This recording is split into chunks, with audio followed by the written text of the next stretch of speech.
Okay.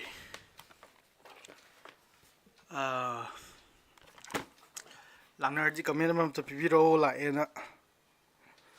ꯉꯔꯥꯡꯁꯦ ꯁꯟꯗꯦ ꯑꯣꯏꯔꯨꯔꯦ ꯁꯨꯇꯤ ꯂꯩꯕꯁꯦ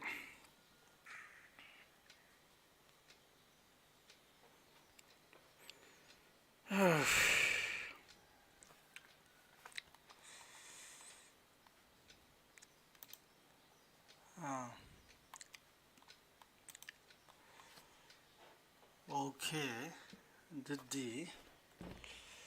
ꯍꯧꯅꯕ ꯇꯧꯔꯁꯤ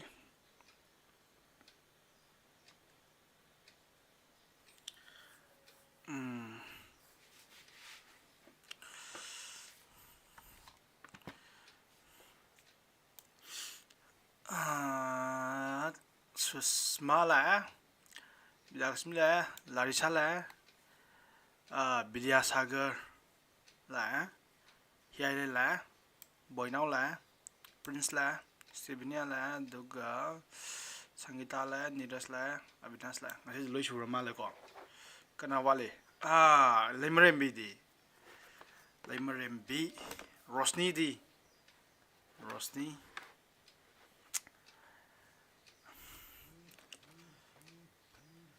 lemrembi ga rosni ga laktrbo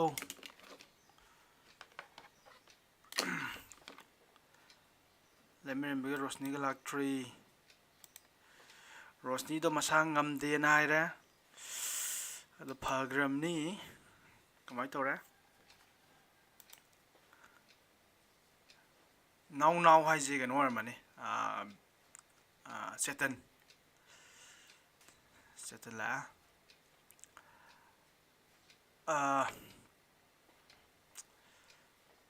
now ga keno ga di group ta yaw dream ni ko boy now ga di mabai ni di group ta yaw dream ni ani mabai ni admission registration tawdri na ado keno di Rosni ga chakage Rosni ga lemrem bi ga yaw dre ko kamai to no hangde mabai ni khaga Rosni ja khaga ngang wi leiram ko adu tardi hauji ga koi hauraji Satra makhal ani leiba Satra natraga Satri makhal ani there are two types of students Satra makhal ani leiba Satra makhal ani je nangna choose tawduni ko sar ai si winning e wire ju makhal ani jida yare ko type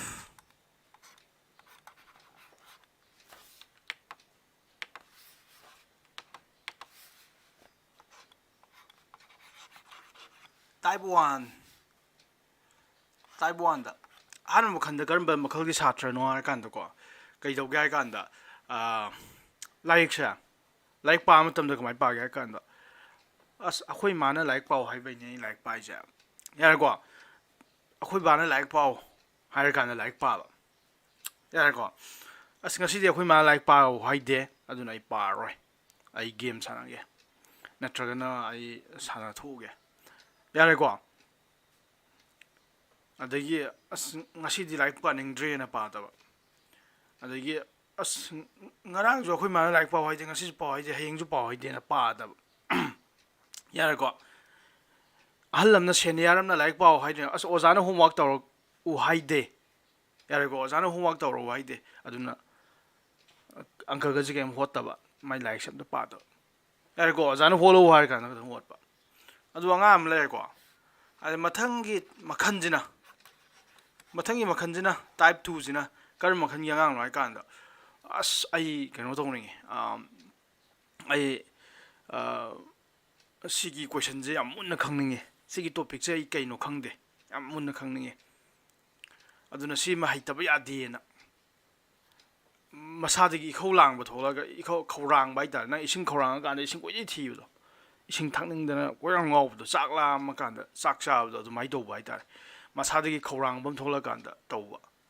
adu makhal ani ne nang karamba makhal oi jage don sana khalo type 1 oi gera akoi parents na hair kan da pa ba ozana hair kan da tawba homework yare ko type 2 jina na sadagi khaurang ba thola kan da tawba ma yare ko si makhal ani do tor ado phau ba mathematician ama lari heba mi lei myam ja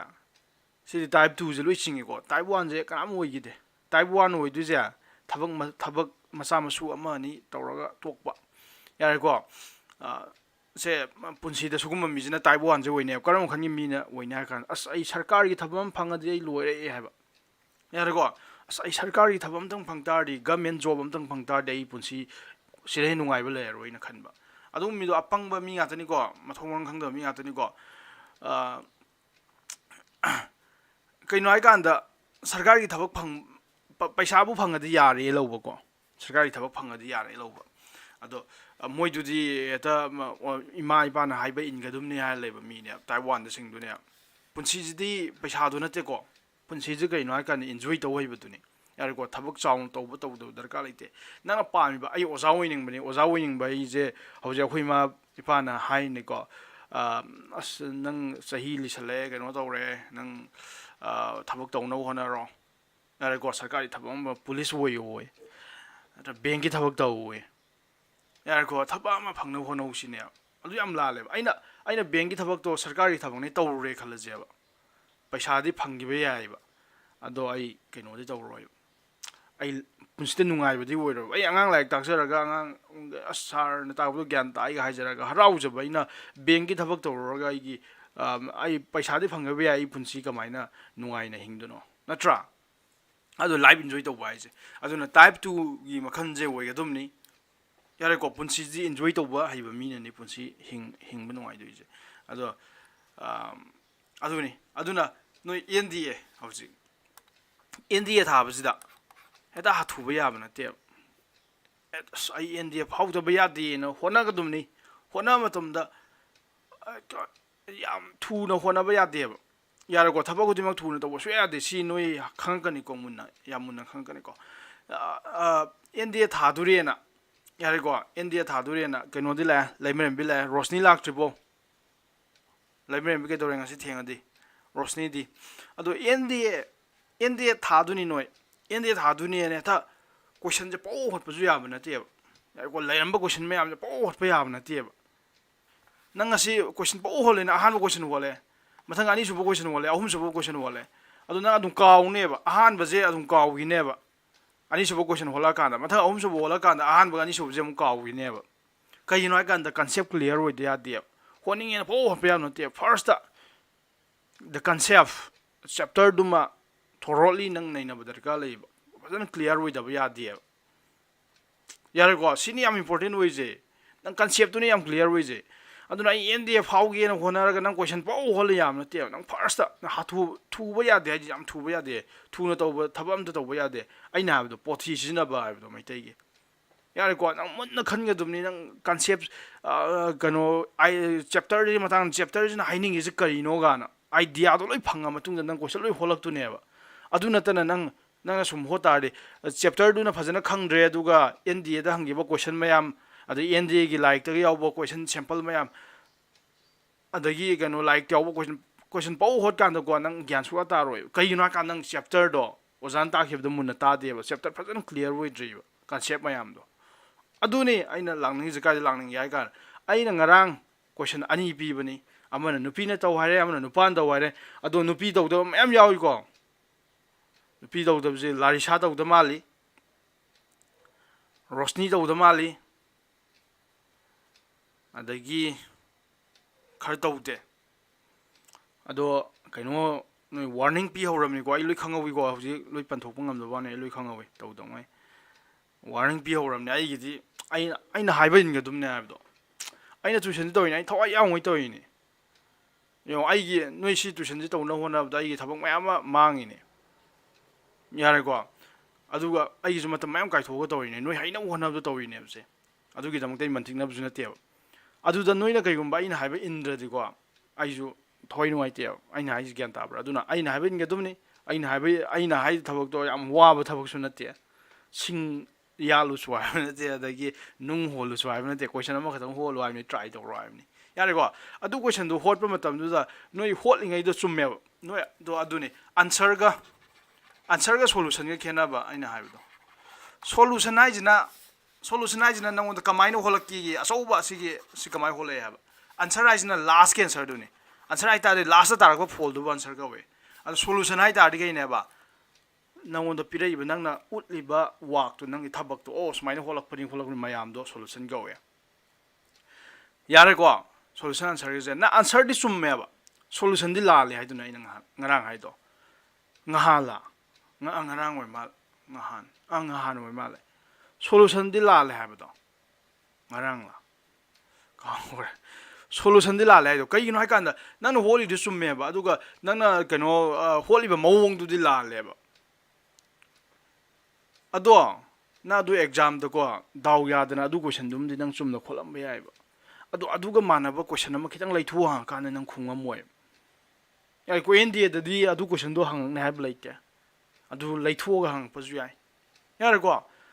adu da la li ga mai do ina ka anda no real number je kai no khang dre ai adu sem tor ke ko question do ti yong ko adu question do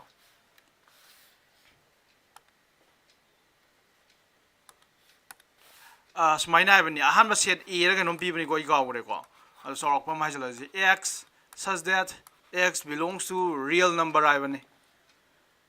yare ko aduga n da ra ga smaina x is between amana minus sena 100 ai bra sorry minus nate ai sab sabi di ka ore ko 100 sena 10 smaina smai lei bani yare ko adu b haba nupa ngai na hola na ba haba duni ko nupi ngai di nupi gi du dera ba question ai ne pe gi do nupa gi di share bu ba question duni ko x has that x belongs to sizu real number and araga ai sab sab di ka ore ko sizu sirana minus 1 haba ka no ma ni ko x less than equals to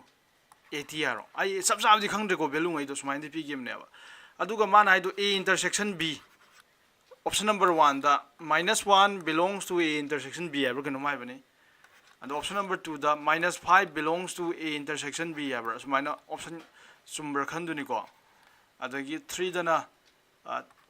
10 natragan 11 belongs to a intersection b ever ne yare ko adu noi sumbudi summe holi do aduga solution di la le ai ji si kari no si jibo noi na smai thame si lalam ni ko noi thami do si jibo noi thamai do is kari basa 11 12 13 14 15 smai na ga thame to dot kana 100 fugo smai thame si lalam ni ko kari gino lan dui je si lal je kai no si natural number ne hak dari summe si x belongs to n backbone n si piram dari natural number ne hak dari si summe natural number nga tane si mana real number ne hairame ganta price bo real number ne hairame ba mana real number de kari tarak tuno si bo real number da bo asima sing ngai je khatang ta ga dro real number de this is mai tarak tu ni 10 100 start interval tarak dum ne yar bo real number de ina hob laiti ha do nang di real number da hob le du yam la le smile real number da nang na le 11 12 13 smile la ki da de la le 12 ko 13 gi marak ta lei ba in final masing thingam da masing lei rim ne 12 ko 13 gi marak ta rational number irrational number adu me am de kai chakra bana ganta brain haija adu ni nang na si thamak pon tam da smai thamak adu ni smai thama de la le adu ni ai solution la le ai do adu na nang ai na ai do set khangdri ba nang set ai ji kai no khangdri ba adu question do kitang lei thu hang kan da di nang khungam moi ba kai noi ka nang si la na hola am ni na smai na na daw ya bai nem nang chung ri do atai ngai di lui chu me adu ga si interval ne kai noi kan ser real number ham si gyan da bron ta ina ro comment da aina group ta noi solution la le answer di sumi noi set khangdri ga na hai ba me am do hoji gyan tar ban ta ro ko to la le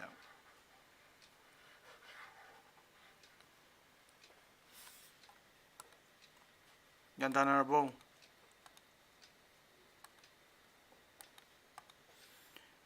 ta tra ni ra star aduni khot la le ai do smai tor ga ne yare rosni lak ji bo ji bo sibung siang ji bo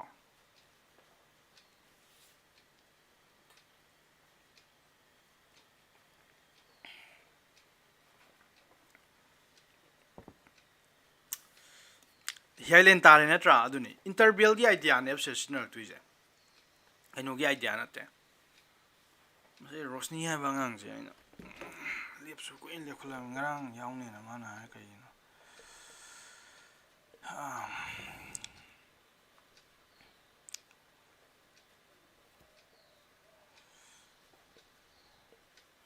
adoi tare khoi kaino pai ba horji yam important ba kaino ne khoi hojik lak tuise yam important oi ba poni ko hojik lai je function nai je function je mu important oi ba leite nang na heng kai ngo mesa dum lok tar ba sigi function nai je function ngarang hogre ko function ga relation ga khena ba ta hogre ko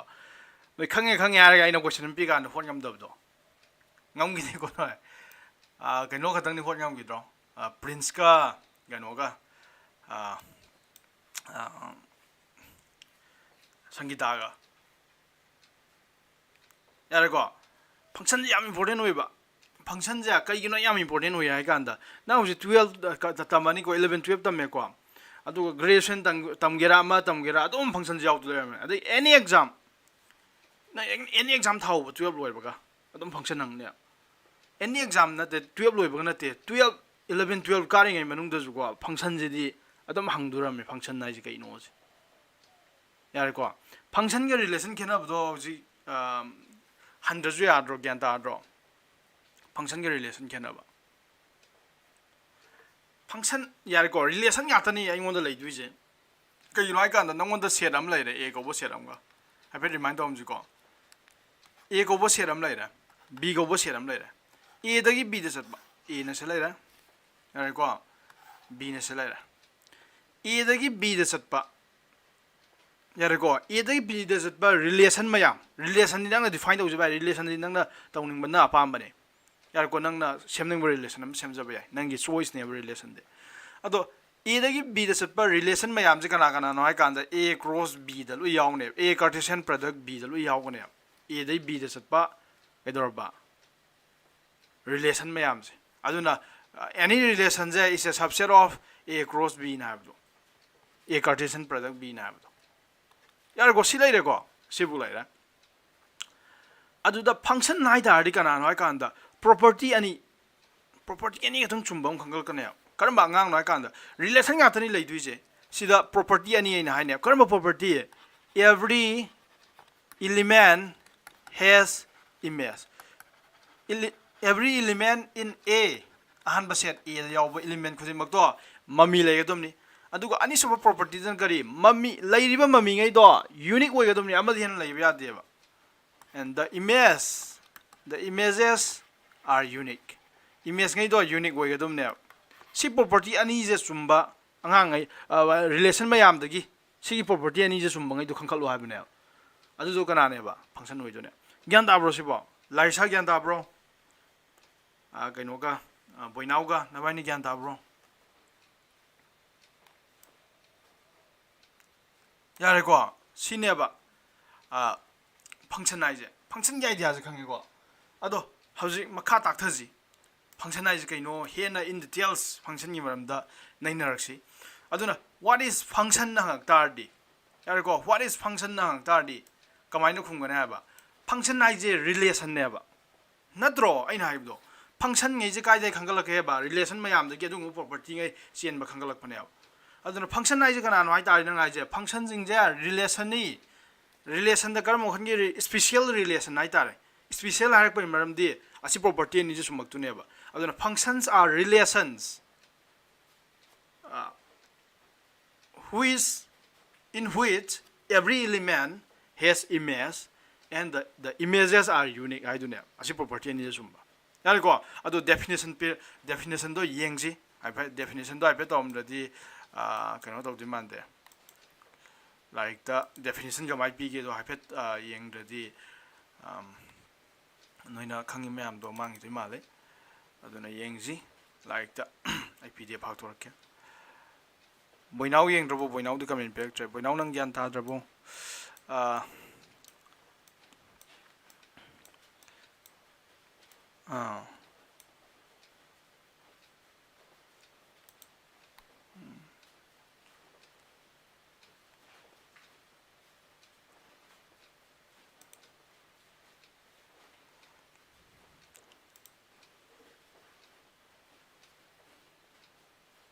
ꯁꯤꯗ ꯌꯥꯎꯔꯝꯗ꯭ꯔꯦꯅꯦ ꯑꯗꯨꯅ ꯑꯩꯅ ꯍꯥꯏꯕꯗꯣ ꯁꯥꯇ꯭ꯔ ꯃꯈꯜ ꯑꯅꯤꯅꯤ ꯂꯩꯈ꯭ꯔꯤꯗꯣ ꯑꯗꯨꯗ ꯑꯃꯅ ꯑꯣꯖꯥꯅ ꯍꯥꯏꯗ꯭ꯔꯤꯉꯩ ꯂꯥꯏꯔꯤꯛ ꯄꯥꯗꯕ ꯃꯃꯥ ꯃꯄꯥꯅ ꯍꯥꯏꯗ꯭ꯔꯤꯉꯩ ꯂꯥꯏꯔꯤꯛ ꯄꯥꯗꯕ ꯑꯃꯅ ꯃꯁꯥꯒꯤ ꯏꯈꯧ ꯂꯥꯡꯕ ꯃꯁꯥꯒꯤ ꯑꯩ ꯁꯤꯃꯗꯤ ꯈꯪꯗ ꯌꯥꯗꯦꯅ ꯑꯗꯩ ꯊꯣꯛꯂꯛꯑꯒ ꯄꯥꯕ ꯑꯃ ꯑꯗꯨꯅꯤ ꯑꯗꯨꯗ ꯀꯔꯝꯕ ꯑꯣꯏꯅꯤꯡꯒꯦꯗꯣ ꯅꯁꯥꯅ ꯈꯜꯂꯣ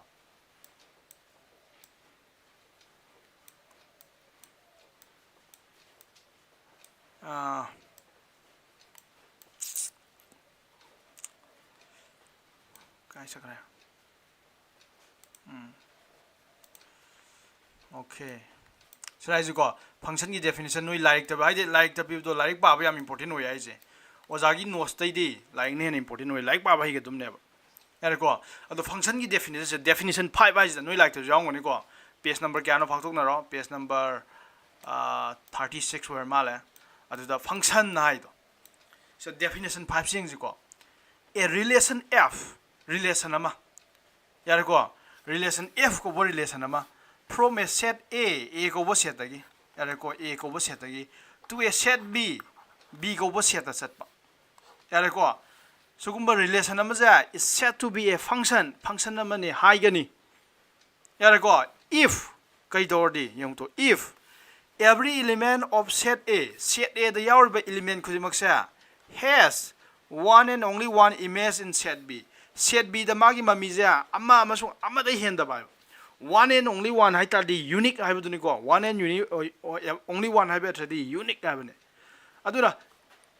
ꯁꯤꯅꯤꯀꯣ ꯁꯥꯇ꯭ꯔ ꯌꯥꯝꯅ ꯉꯥꯎꯅꯩꯁꯦ what is relation ꯍꯥꯏ ꯀꯥꯟꯗ ꯈꯨꯡꯉꯝꯗꯦꯕ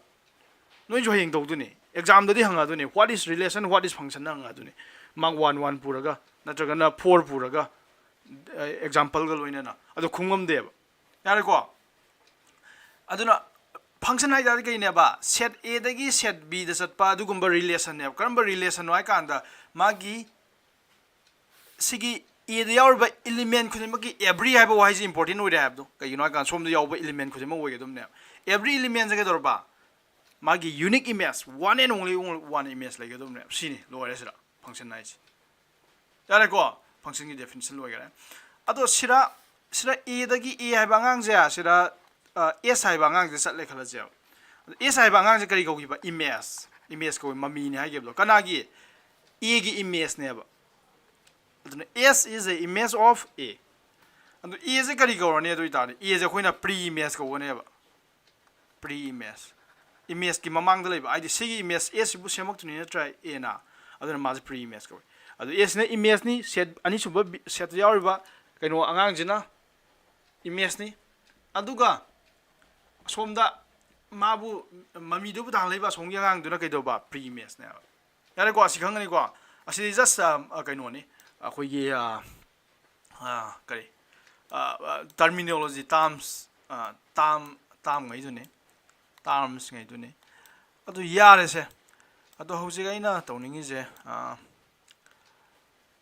ꯑꯣꯀꯦ ꯐꯪꯁꯟꯁꯦ ꯔꯤꯄ꯭ꯔꯖꯦꯟ ꯇꯧꯔꯛꯇꯣꯔꯦ ꯍꯧꯖꯤꯛ ꯐꯪꯁꯟꯁꯦ Fꯅ ꯔꯤꯄ꯭ꯔꯖꯦꯟ ꯇꯧꯔꯛꯀꯅꯦꯕ F of X ꯀꯥꯟꯅ ꯁꯨꯃꯥꯏꯅ ꯌꯥꯔꯦꯀꯣ ꯀꯔꯤꯒꯤꯅꯣ ꯍꯥꯏ ꯀꯥꯟꯗ ꯐꯪꯁꯟꯁꯦ ꯌꯦꯡꯉꯣ ꯐꯪꯁꯟ ꯑꯃ ꯍꯥꯏꯇꯥꯔꯗꯤ ꯌꯦꯡꯉꯨꯀꯣ ꯁꯤ ꯃꯨꯟꯅ ꯇꯥꯎꯀꯣ ꯐꯪꯁꯟ ꯑꯃ ꯍꯥꯏꯇꯥꯔꯗꯤ ꯀꯩꯅꯦꯕ ꯁꯦꯠ ꯑꯅꯤ ꯑꯗꯨꯝ ꯂꯩꯗꯣꯔꯝꯅꯤ ꯑꯃꯅ ꯀꯔꯤ ꯁꯣꯝꯅ ꯗꯣꯃꯦꯟ ꯑꯃꯅ ꯀꯣꯗꯣꯃꯦꯟ ꯑꯅꯤ ꯑꯗꯨꯝ ꯂꯩꯗꯣꯔꯝꯅꯤꯀꯣ ꯑꯗꯨꯅ ꯐꯪꯁꯟ F ꯀꯧꯕ ꯐꯪꯁꯟ ꯑꯃ ꯍꯥꯏꯇꯥꯔꯗꯤ ꯅꯪ ꯗꯣꯃꯦꯟ ꯀꯧꯕ ꯑꯃꯒ ꯀꯣꯗꯣꯃꯦꯟ ꯀꯧꯕ ꯑꯃꯒ ꯂꯩꯔꯗꯣꯏꯅꯤ ꯍꯥꯏꯗꯤ A ꯗꯩꯅ B ꯗ ꯆꯠꯄ ꯑꯣꯏꯗꯣꯏꯅꯤ ꯑꯗꯣ A ꯁꯦ ꯅꯪꯅ ꯀꯔꯤ ꯁꯦꯠꯅꯣ B ꯁꯦ ꯅꯪꯅ ꯀꯔꯤ ꯁꯦꯠꯅꯣ ꯅꯪ ꯂꯧꯅꯤꯡꯕ ꯂꯧꯗꯣꯏꯅꯤꯀꯣ ꯑꯗꯣ ꯐꯪꯁꯟꯁꯦ ꯀꯃꯥꯏꯅ ꯗꯤꯐꯥꯏꯟ ꯇꯧꯒꯦ ꯍꯥꯏ ꯀꯥꯟꯗ ꯗꯤꯐꯥꯏꯟ ꯅꯪꯅ ꯃꯑꯣꯡ ꯑꯃ ꯍꯦꯛꯇꯗ ꯗꯤꯐꯥꯏꯟ ꯇꯧꯕ ꯌꯥꯏꯕ define by F of X equals to say X by 2 ꯍꯥꯏ ꯌꯥꯔꯦꯀꯣ ꯑꯗꯨꯒ ꯅꯪꯒꯤ ꯁꯦꯠ A ꯒ B ꯒ ꯐꯪꯁꯟ ꯍꯥꯏꯇꯥꯔꯗꯤ ꯑꯩꯈꯣꯏ ꯁꯦꯠ ꯑꯅꯤ ꯌꯥꯎꯔꯛꯀꯅꯤ ꯍꯥꯏꯕꯗꯣ ꯁꯦꯠ A ꯒ B ꯒꯁꯦ ꯀꯅꯥꯅ ꯂꯧꯒꯅꯤ ꯑꯩ ꯂꯧꯁꯤꯜꯂꯒꯦ ꯑꯩꯈꯣꯏ ꯍꯦꯛꯇ ꯁꯤꯁꯨ ꯅꯦꯆꯔꯦꯜ ꯅꯝꯕꯔ ꯁꯤꯁꯨ ꯅꯦꯆꯔꯦꯜ ꯅꯝꯕꯔ ꯌꯥꯔꯦꯀꯣ ꯅꯦꯆꯔꯦꯜ ꯅꯝꯕꯔ ꯉꯥꯛꯇ ꯂꯧꯔꯦ ꯁꯤ ꯌꯦꯡꯁꯤꯀꯣ ꯁꯤꯁꯦ ꯀꯔꯤꯅꯣ ꯑꯩꯅ ꯍꯧꯖꯤꯛ ꯏꯔꯤꯁꯦ ꯀꯔꯤꯅꯣ ꯌꯦꯡꯖꯦꯕ ꯑꯗꯨ ꯅꯪ ꯉꯥꯡꯕ ꯌꯥꯏꯀꯣ ꯑꯁ ꯉꯁꯥꯏꯉꯩꯗꯤ ꯐꯪꯁꯟ ꯍꯥꯏꯔꯒ ꯀꯩꯅꯣꯝ ꯑꯗꯨꯒ ꯍꯧꯖꯤꯛꯅ ꯀꯩꯅꯣ ꯏꯔꯛꯏ ꯃꯌꯥꯝꯁꯦ ꯒ꯭ꯌꯥꯟ ꯇꯥꯗ꯭ꯔꯦ ꯁꯤ ꯉꯥꯎꯔꯝꯕ ꯌꯥꯏꯀꯣ ꯑꯍꯥꯟꯕ ꯑꯣꯏꯅ ꯏꯔꯛꯄꯅꯤꯀꯣ ꯁꯦ ꯉꯥꯎꯔꯝꯕ ꯌꯥꯏ ꯑꯗꯨ ꯌꯦꯡꯁꯤꯀꯣ ꯁꯦ ꯃꯥꯅ ꯍꯥꯏꯅꯤꯡꯉꯤꯁꯦ ꯀꯩꯅꯣ ꯌꯦꯡꯁꯤ ꯆꯞ ꯃꯥꯟꯅꯩꯌꯦ ꯁꯤꯅ ꯍꯥꯏꯅꯤꯡꯉꯤꯁꯦ ꯐꯪꯁꯟꯗꯤ F of X ꯅ ꯑꯗꯨꯝ ꯔꯤꯄ꯭ꯔꯖꯦꯟ ꯇꯧꯔꯅꯤꯀꯣ ꯐꯪꯁꯟꯕꯨ ꯍꯥꯏꯇꯥꯔꯕ f of x kay noi kan da function jina hai je x lo we hai ni ana f lo we hai ne maming function na f na we da na du ne f lo ri ni adu x hai bi maram joi har ke adu nang kai dis kai sat ke ne function ai ja natural number da gi natural number da sale si function je ai na si i function je natural number da natural number da sale smai sale si je natural number we ni si je natural number we ni si how do natural number je 1 2 3 4 5 ma'am जाओ करे सिर्फ 1 2 3 4 5 6 ma'am जाओ करे यारे को सिले अदो आइना सिजे फंक्शन ने हाइड्री को आइना f ना रिप्रेजेंट द वन फंक्शन ने हाइड्री अदो सिजे फंक्शन वेगद्रा फंक्शन वेगद्रे यंग जिको यो हान बदा सिले दुई सि स्ट्रक्चर यंग को सिना फंक्शन ने हाइगरे इना यारे को अदुगा सी मनुंग द पिसली जे अखोई इनपुट को वेब से इनपुट पिसन बा अदुगा सिरा पिथोरे इजना कई को वेब से आउटपुट को वेब फंक्शन आइ जे केमते नते नंग अतोप लोम द येंगु ता दे फंक्शन आइ जे नंग कई गुम पिसल कांदा कई गुम पिथोरक पने फंक्शन आइ नद्रो स्माइना फंक्शन जे 3 दैना 2 द चले खलजी तो नंग जे 3 पिसली ने 3 पिसन कांदा कना पुथोरे बा ममी दो 2 पुथोरे बने अदि function I J is kind of machine ने बा यारे को नंग कई गुम पिसलानी इनपुट हम पिसलानी कई गुम पिथोरक कने फंक्शन आइ जे पारी गुमने फंक्शन जो यार को पारी है आंगांग से करम खन आंगांग नो कांदा पारी जे फंक्शन गुमने पारी से फंक्शन है बे कई नो कांदा पारी है करम खन आंगांग नो कांदा नंगना पारी दा कइनो बिसलो कना गुमना असापोट बिसन बे को से असापोट कना हमना असापोट बिसन बे कना गुमना पैसा होइने बिसन बजु मनी यारे को अदो पारी ने कई बिथोर कने बा मैथ्स लेसन्स यारे को नंग नंगोंदा पैसा नत्रगा सपोर्ट पिसलक्तनी यारे को अदो आइना कई बिथोर कने बा नंगोंदा मैथ्स लेसन बिथोर कने अनोइदा अंक तांगने ज्ञान दाब्रसा अदुनि सिनि इनपुट नंग इनपुट तौसलिनि से सि इनपुट को नंग पिसलिंगे जे इनपुट को सिने कई ने बा आउटपुट आने कनो बिथोर कने सिनिया फंक्शन आइजे फंक्शन इसे मशीन ने नंग कनो बिसला कनो बिथोरक बा यारे को अदुनि से तोइजे स 3 ले कान से क्या तारक बा 2 लाइजे द 5 ले कान 6 थ चले खलजे अदु इतारी आइदि पिथोक पिसिन तौना बने फंक्शन आइजे सि ज्ञान तारे को सि ज्ञान ताइ लवे अदो आइना हुजे हंगदुइजा आइना हुजे कनो से सेमक्तुइजा असि कनो अदुनि को यंगजी अदु येंग को मुनि येंगसे सिजा फंक्शन ले येंग जब आइना से पीरिजे तो से पीरिजे सिंगांगजे सले यांगांगजे सी फंक्शन ले येंग जब यारे को अदु x ने इनपुट नि मनुंग यावरि बे x ने इनपुट नि नंगना पिसन पोतु नि सोम न थोलै जिना आउटपुट नि x ता 1 पिउ जे 2 बि रजि x ता हान बला x ता 2 ओइबा मतम दा आउटपुट क्या तागनी x ता 2 ओइबा तारदी f of x ता 2 ओइगरा मी 2 हापो x ता 2 हाप करमनी अदु तारदी इक्वल्स टू क्या बिथोर कनी x ता 2 हाप करमनी 2 by x by 2 आइबना 2 by 2 न लाने 2 by 2 दी क्या तारे 1 तारे अदुना नंगना कना इनपुट पिसन काना कना बिथोरे बा 2 हाइबा इनपुट से पिसन मतम दा 1 हाइबा आउटपुट से बिथोरे यारे को सिग्यान ताइ को अदो इतारदी नंगी 2 हाइबा अंगांग जिकी मम्मी जे कना ने बा 1 ताइ हाइने सिग्यान ताबरो सिग्यान तादा बन थारो सिबुक द ज्ञान तादा अदगी नंगने x ता कइनो पिसन जेबा x ता 4 पिसन जेबा x ता 4 पिसन तारदी x by 2 हाइबनिना 4 by 2 न लाने यारे को 4 by 2 दी क्या तारबा 2 तारने अदुना सिना हाइनि जे तेम जनते 4 पिसन मतम दा 2 पिथोरे हाइबने हाइदि 4 गी मम्मी जे 2 ने हाइबने समान से खने सिबु ज्ञान तादा बगना यावेन तारो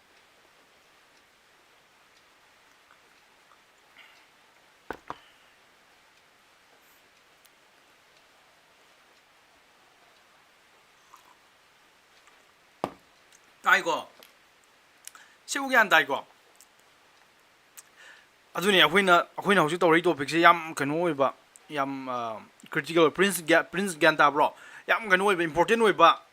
टर्मिनोलॉजी मैम यावबा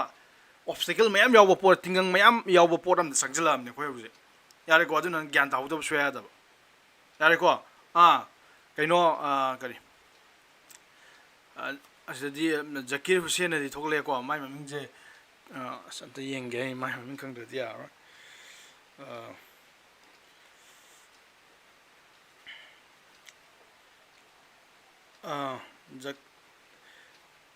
ꯖꯀꯥꯔꯤꯌꯥ ꯍꯥꯏꯕ ꯑꯗꯨ ꯖꯀꯤꯔ ꯑꯗꯨꯝ ꯀꯧꯔꯒꯦꯀꯣ ꯖꯀꯥꯔꯤꯌꯥ ꯍꯥꯏꯕꯅꯦ ꯑꯗꯨ ꯖꯀꯤꯔ ꯑꯗꯨꯝ ꯀꯧꯔꯒꯦ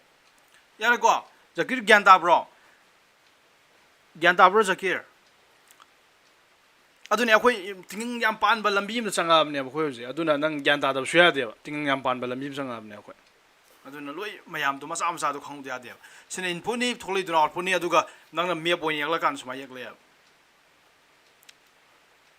ꯌꯥꯔꯦꯀꯣ ꯑꯗꯨꯅꯦ ꯑꯗꯣ ꯁꯤ ꯐꯪꯁꯟ ꯑꯣꯏꯒꯗ꯭ꯔꯥ ꯀꯅꯥ ꯍꯥꯏ ꯉꯝꯃꯤ ꯁꯤ ꯐꯪꯁꯟ ꯑꯣꯏꯒꯗ꯭ꯔꯥ ꯑꯩꯅ ꯍꯧꯖꯤꯛ ꯌꯤꯕ ꯄꯣꯠꯁꯦ ꯐꯪꯁꯟ ꯑꯣꯏꯒꯗ꯭ꯔꯥ ꯁꯤꯗ 6 ꯑꯃꯁꯨ ꯂꯩꯅꯤꯀꯣ 6ꯀꯤꯗꯤ ꯀꯅꯥ ꯆꯠꯂꯅꯤ ꯁꯤ ꯃꯥꯅ ꯍꯥꯏꯁꯦ ꯀꯩꯝꯇ ꯅꯠꯇꯦ ꯁꯤꯒꯤ ꯐꯪꯁꯟ ꯃꯈꯟꯁꯦ ꯑꯩꯉꯣꯟꯗ ꯅꯝꯕꯔ ꯑꯃ ꯄꯤꯌꯣ ꯅꯦꯆꯔꯦꯜ ꯅꯝꯕꯔ ꯑꯃ ꯄꯤꯌꯣ ꯑꯩ ꯑꯗꯨꯒꯤ ꯍꯥꯞ ꯑꯗꯨꯝ ꯄꯤꯒꯦ ꯇꯪꯈꯥꯏ ꯄꯤꯒꯦ ꯍꯥꯏꯕꯅꯦꯕ ꯇꯣ x/2 ꯍꯥꯏꯁꯦ ꯑꯩ ꯑꯗꯨꯒꯤ ꯇꯪꯈꯥꯏ ꯑꯗꯨꯝ ꯄꯤꯒꯦ ꯍꯥꯏꯕꯅꯦꯕ ꯑꯗꯨꯅꯅꯦ 2 ꯄꯤ ꯀꯥꯟꯗ 1 ꯄꯤꯊꯣꯔꯛꯏꯁꯦ ꯇꯪꯈꯥꯏ 4 ꯄꯤ ꯀꯥꯟꯗ 2 ꯄꯤꯊꯣꯔꯛꯏꯁꯦ ꯇꯪꯈꯥꯏ 6 ꯄꯤ ꯀꯥꯟꯗ ꯀꯅꯥ ꯄꯤꯊꯣꯔꯛꯑꯅꯦꯕ 3 ꯄꯤꯊꯣꯔꯛꯑꯅꯦꯕ ꯇꯪꯈꯥꯏ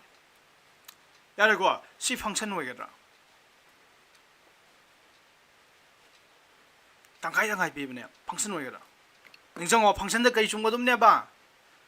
ꯁꯣꯝ ꯑꯦꯗ ꯌꯥꯎꯕ ꯃꯃꯤ ꯈꯨꯗꯤꯡꯃꯛ ꯑꯦꯗ ꯌꯥꯎꯕ ꯏꯂꯤꯃꯦꯟ ꯈꯨꯗꯤꯡꯃꯛ ꯃꯃꯤ ꯂꯩꯒꯗꯕꯅꯤ ꯃꯃꯤ ꯈꯨꯗꯤꯡꯃꯛ ꯌꯨꯅꯤꯛ ꯑꯣꯏꯒꯗꯕꯅꯤ ꯍꯥꯏꯕꯅꯤ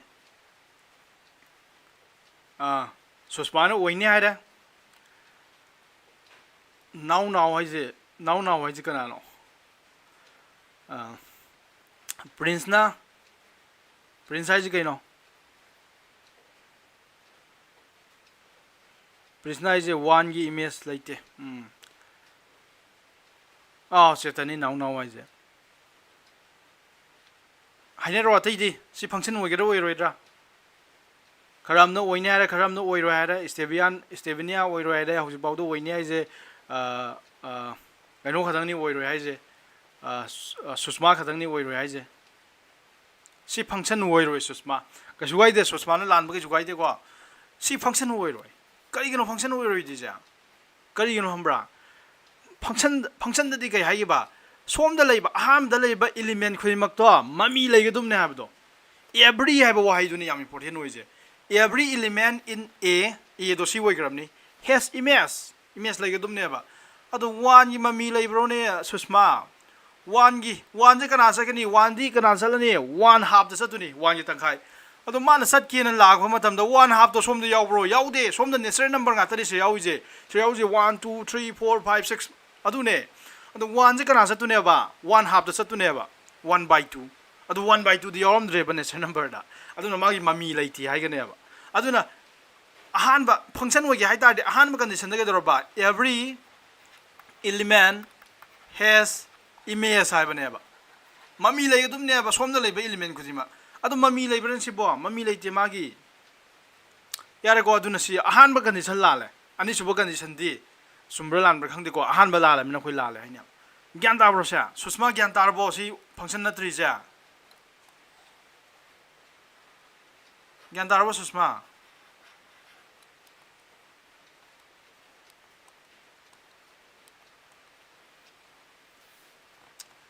ꯑꯗꯣ ꯍꯧꯖꯤꯛ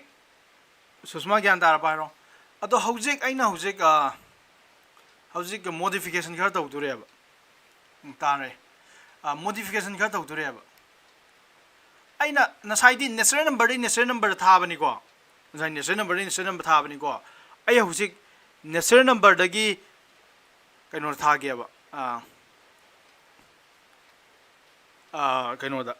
ꯔꯦꯁꯅꯦꯜ ꯅꯝꯕꯔꯗꯤ ꯀꯩꯅ ꯔꯤꯄ꯭ꯔꯖꯦꯟ ꯇꯧꯋꯦ ꯍꯥꯏꯕ ꯀ꯭ꯌꯨꯅ ꯔꯤꯄ꯭ꯔꯖꯦꯟ ꯇꯧꯋꯦ ꯍꯥꯏꯕꯗꯣ ꯀ꯭ꯌꯨꯗ ꯁꯨꯃꯥꯏꯅ ꯑꯦꯛꯁꯇ꯭ꯔꯥ ꯂꯦꯛ ꯑꯃ ꯍꯥꯞꯄꯗꯣ ꯀ꯭ꯌꯨ ꯍꯥꯏꯔꯒ ꯁꯨꯃꯥꯏꯅ ꯑꯦꯛꯁꯇ꯭ꯔꯥ ꯂꯦꯛ ꯑꯃ ꯍꯥꯞꯄꯗꯣ ꯌꯥꯔꯦꯀꯣ ꯁꯦ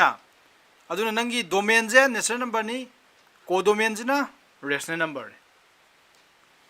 ꯑꯗꯣ ꯆꯞ ꯃꯥꯟꯅꯅ ꯐꯪꯁꯟꯗꯤ ꯁꯨꯃꯥꯏꯅ ꯗꯤꯐꯥꯏꯟ ꯇꯧꯔꯦ ꯁꯤꯗꯗꯤ ꯅꯪ ꯁꯤꯁꯦ ꯐꯪꯁꯟꯅꯦ ꯍꯥꯏꯒꯗ꯭ꯔꯥ ꯐꯪꯁꯟ ꯅꯠꯇꯦꯅ ꯍꯥꯏꯒꯗ꯭ꯔꯥ ꯀꯃꯦꯟ ꯄꯤꯅꯔꯛꯑꯣ ꯉꯁꯥꯏꯗꯤ ꯅꯦꯆꯔꯦꯜ ꯅꯝꯕꯔꯗ ꯊꯥ ꯇꯥꯔꯗꯤ ꯐꯪꯁꯟ ꯑꯣꯏꯈꯤꯗꯕꯅꯤ ꯀꯩꯒꯤꯅꯣ ꯍꯥꯏꯀꯥꯟꯗ 1ꯒꯤ ꯆꯠꯐꯝꯗꯣ ꯂꯩꯈꯤꯗꯦꯕ ꯍꯟꯗꯛꯃꯨꯛꯇꯤ ꯁꯤꯁꯦ ꯑꯩꯅ ꯀ꯭ꯌꯨꯗ ꯔꯤꯄ꯭ꯔꯖꯦꯟ ꯇꯧꯔꯛꯑꯦꯕ ꯍꯥꯏꯗꯤ ꯔꯦꯁꯅꯦꯜ ꯅꯝꯕꯔ ꯑꯣꯏꯅ ꯔꯤꯄ꯭ꯔꯖꯦꯟ ꯇꯧꯔꯛꯑꯦꯕ ꯐꯪꯁꯟ ꯑꯣꯏꯒꯗ꯭ꯔꯥ ꯑꯣꯏꯔꯣꯏꯗ꯭ꯔꯥ ꯁꯪꯒꯤꯇꯥꯅ ꯐꯪꯁꯟꯅꯦ ꯍꯥꯏꯔꯦ ꯀꯩꯅꯣꯁꯨ ꯂꯩꯃꯔꯦꯝꯕꯤꯁꯨ ꯐꯪꯁꯟꯅꯦ ꯍꯥꯏꯔꯦ ꯕꯣꯏꯅꯥꯎꯁꯨ ꯐꯪꯁꯟꯅꯦ ꯍꯥꯏꯔꯦ ꯍꯤꯌꯥꯏꯂꯦꯟꯁꯨ ꯑꯕꯤꯅꯥꯁꯨ ꯂꯥꯔꯤꯁꯥꯁꯨ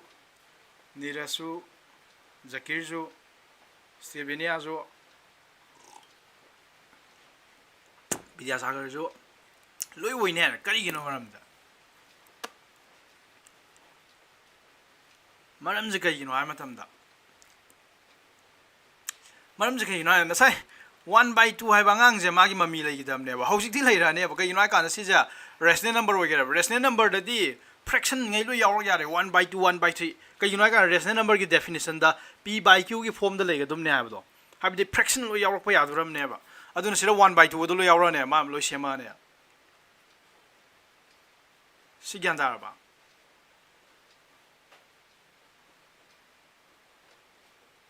ꯒ꯭ꯌꯥꯟ ꯇꯥꯔꯦ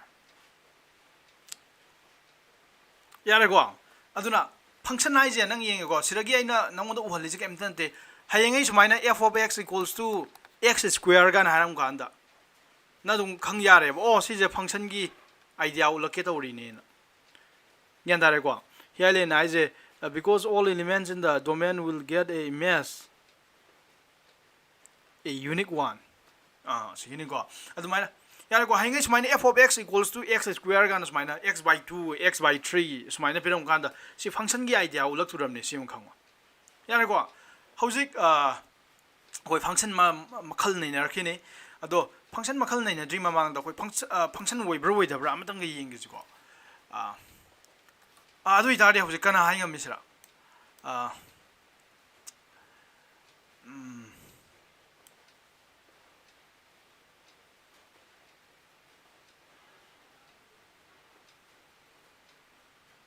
ꯌꯥꯔꯦ ꯁꯤꯃ ꯌꯥꯔꯦ ꯀꯣꯏꯁꯟ ꯑꯃꯒ ꯄꯤꯒꯦꯀꯣ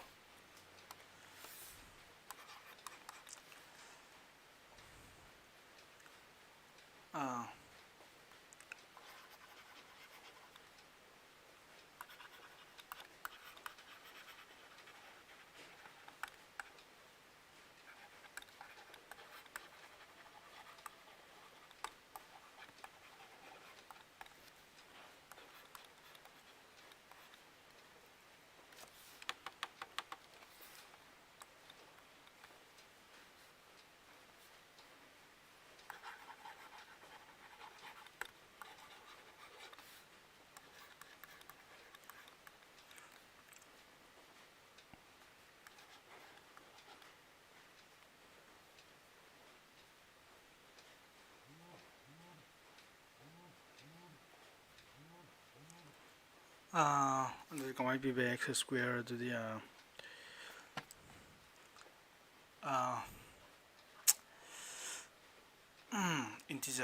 ꯏꯟꯇꯤꯖꯔꯗꯤ ꯑꯩ ꯖꯦꯟꯅ ꯔꯤꯄ꯭ꯔꯖꯦꯟ ꯇꯧꯕ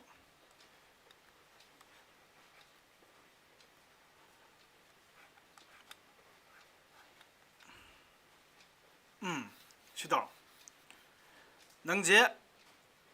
ꯖꯦꯠꯇꯒꯤ ꯍꯥꯏꯗꯤ ꯖꯦꯠꯇ ꯏꯟꯇꯤꯖꯔꯅꯤ ꯅꯦꯆꯔꯦꯜ ꯅꯝꯕꯔꯗ ꯆꯠꯄ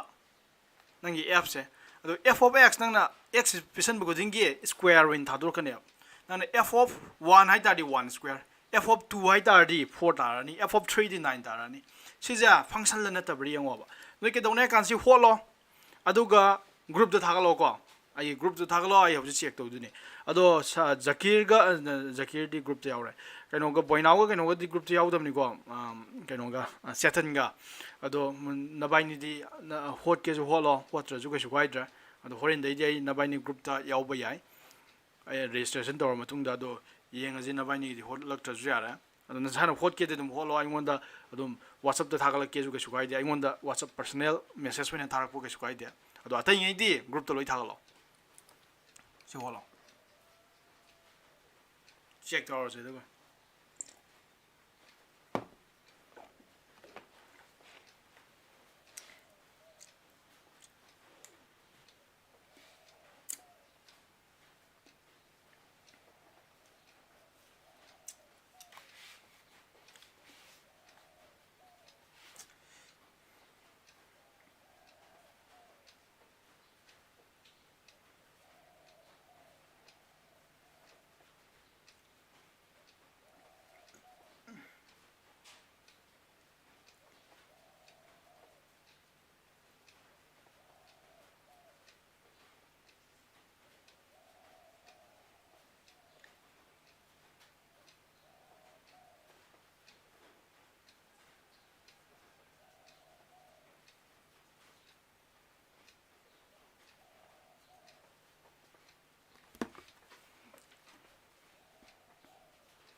ꯒ꯭ꯔꯨꯞꯇ ꯊꯥꯒꯠꯅꯔꯣ ꯑꯩ ꯊꯥꯒꯠꯅꯔꯤꯀꯥꯟꯗ ꯑꯗꯨ ꯍꯦꯛ ꯂꯣꯏꯕꯒ ꯐꯪꯁꯟ ꯃꯈꯜ ꯈꯔ ꯇꯧꯁꯤ some important functions ꯑꯗꯨꯗꯤ ꯁꯤ ꯂꯩꯔꯦ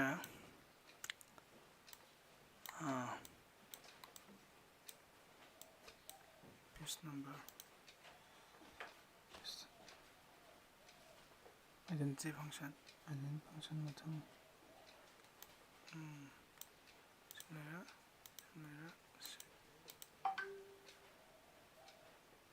ꯁꯪꯒꯤꯇꯥ ꯊꯥꯒꯠꯂꯛꯈ꯭ꯔꯦ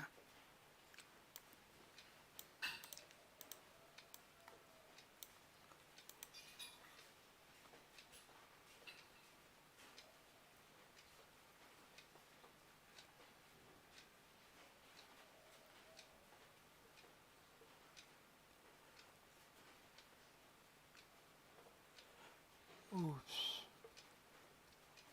step by step function ꯂꯩꯔꯦ step by step functionꯗ ꯂꯣꯏꯕ okay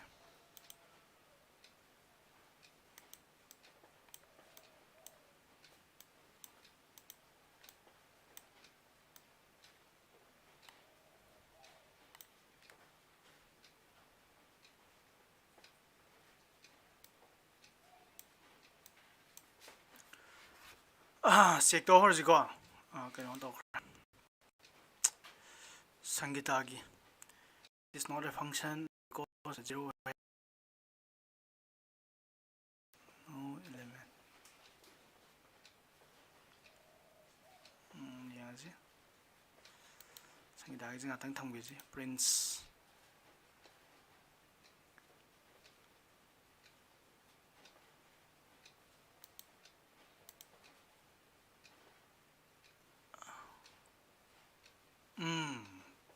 ꯐꯖꯩ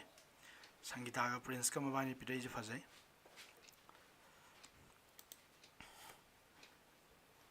ꯂꯩꯃꯤꯟꯅꯕꯒꯤ ꯌꯦꯡꯁꯤ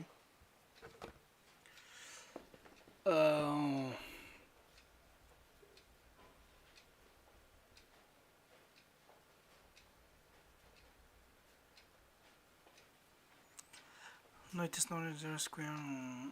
ꯂꯩꯃꯤꯟꯅꯕꯁꯤ ꯐꯖꯔꯦ ꯑꯇꯩ ꯃꯤꯒꯤꯗꯩꯗꯤ ꯁꯤꯜꯂꯛꯀꯅꯨꯀꯣ ꯑꯩꯅ ꯍꯥꯏꯕꯗꯣ ꯑꯁꯦꯡꯕ ꯁꯥꯇ꯭ꯔ ꯑꯣꯏꯌꯨ ꯍꯥꯏꯕꯗꯣ ꯐꯦꯛ ꯑꯣꯏꯕ ꯑꯣꯏꯔꯛꯀꯅꯨ ꯔꯤꯌꯦꯜ ꯑꯣꯏꯔꯣ ꯍꯥꯏꯕꯗꯣ ꯅꯦꯠꯇꯩ ꯁꯤꯜꯂꯛꯄ ꯂꯥꯏꯔꯤꯛ ꯑꯇꯣꯞꯄꯗꯩ ꯁꯤꯜꯂꯛꯄ ꯍꯥꯟꯅ ꯍꯣꯠꯈꯤꯕꯗꯩ ꯁꯤꯟꯕ ꯑꯗꯨ ꯇꯧꯕ ꯌꯥꯗꯦ ꯅꯪ ꯅꯁꯥꯒꯤ ꯊꯕꯛ ꯅꯁꯥꯒꯤ ꯊꯃꯣꯏꯗꯩ ꯊꯣꯛꯂꯛꯄ ꯅꯪꯒꯤ ꯕ꯭ꯔꯦꯟꯗꯩ ꯊꯣꯛꯂꯛꯄꯗꯣ ꯑꯗꯨ ꯄꯨꯊꯣꯔꯛꯑꯣꯕ ꯑꯗꯨꯅꯦꯕ ꯅꯪ ꯂꯥꯜꯂꯁꯨ ꯑꯗꯨ ꯀꯩꯁꯨ ꯀꯥꯏꯗꯦꯕ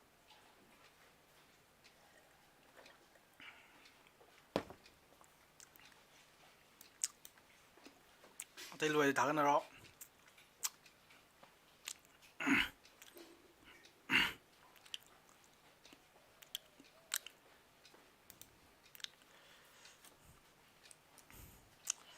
ꯁ꯭ꯇꯦꯕꯤꯅꯤꯌꯥ ꯊꯥꯒꯠꯂꯛꯑꯦ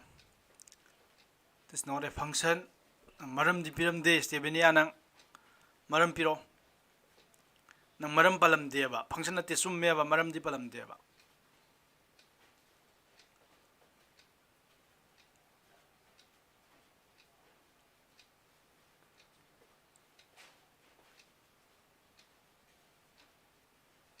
ꯃꯔꯝ ꯄꯜꯂꯝꯗꯦꯕ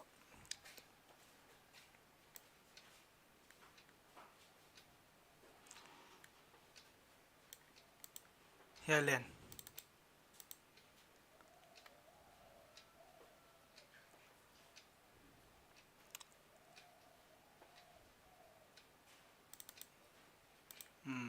ꯍꯦꯂꯦꯟ ꯌꯥꯔꯦ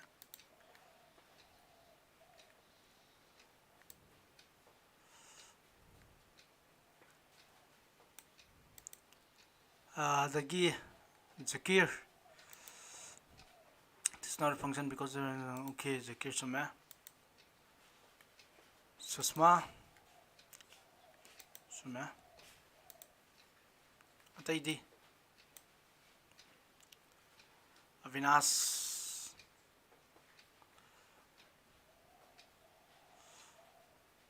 ꯆꯨꯝꯃꯦ Larisa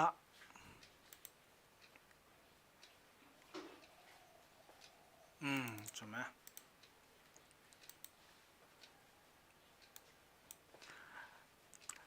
mami yam thak pangang yauri ko atai loina Vidyalakshmi di kai chakrage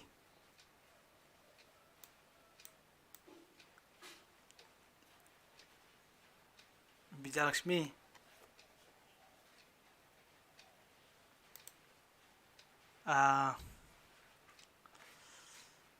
this is not a function because as the element of A has not image A the yaurba ayamba loi image la ye 0 khatang leitri je du pangadum ni keno niras nang point du pandre yare ko image leita je kanano mi 1 gi image leiri 2 gi image le ayam loi leiri kaino 0 khatang ni leitri je loi lei 0 khatang leitri je du 0 do nang special keno ina pangadum ne do yan dar bo sebenia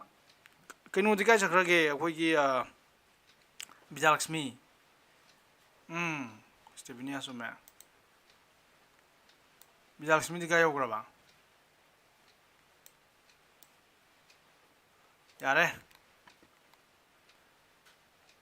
yung ay na mamay thakpangang yaw ay je Prince nang kamen piro nang kano lay tardi na ay mayap sinatawang from the lay tardi nang kamen piro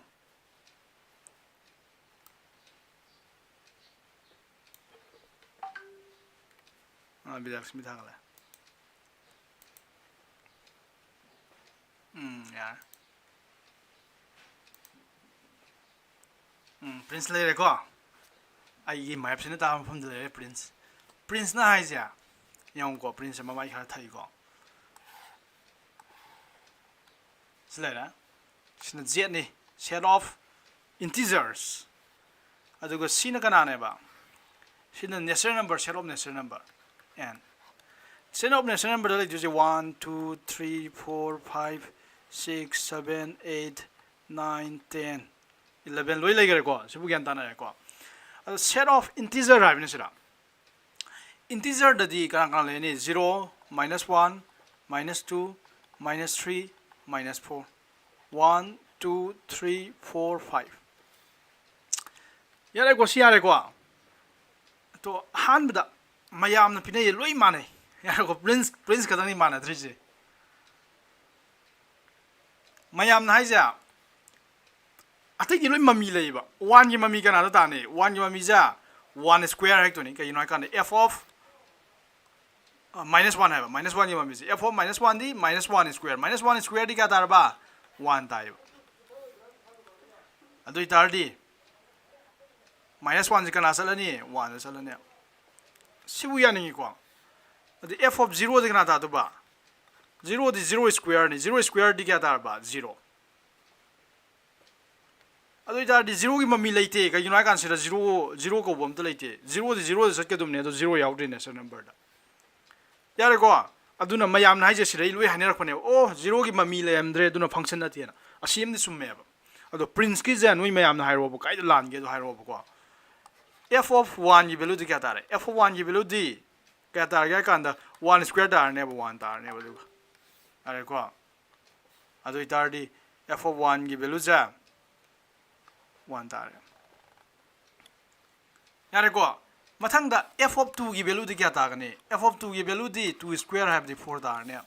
2 na kana sala ne ba 2 na 4 sala ne yare ko f of -2 di -2 na di kana sala ne -2 square di kya tar ba 4 adai di prince na is oh mami do unique way dress ne yare ko the images mami budi lai mana je mami gi wato 0 gi di khalo no mami lai ado mami ngai do are not unique way dress ne ani tasle ne aduna hence not function na bana hence not function way drive na ado prince na haining gi wafam do season ni ko sirakana yet ningi prince na je sumbralan bra I know jai du ni ko prince na hai baje si sumbralan ma na je function na te be thadi mami ngai do unique way drive prince na je asida prince ki wafam je kana yening moi comment bro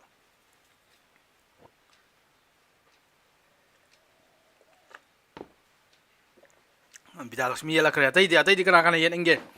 yeningi do karino hairoba kamai yeningi no ba prince nai wafam jilali hainingbra yeningi do kana no hairo karino ba nangna yeningi do kamai lali no prince ki wafam je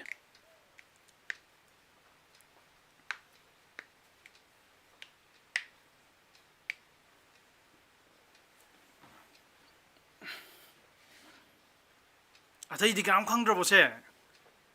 kano Vidalakshmi ka tang khangi jiba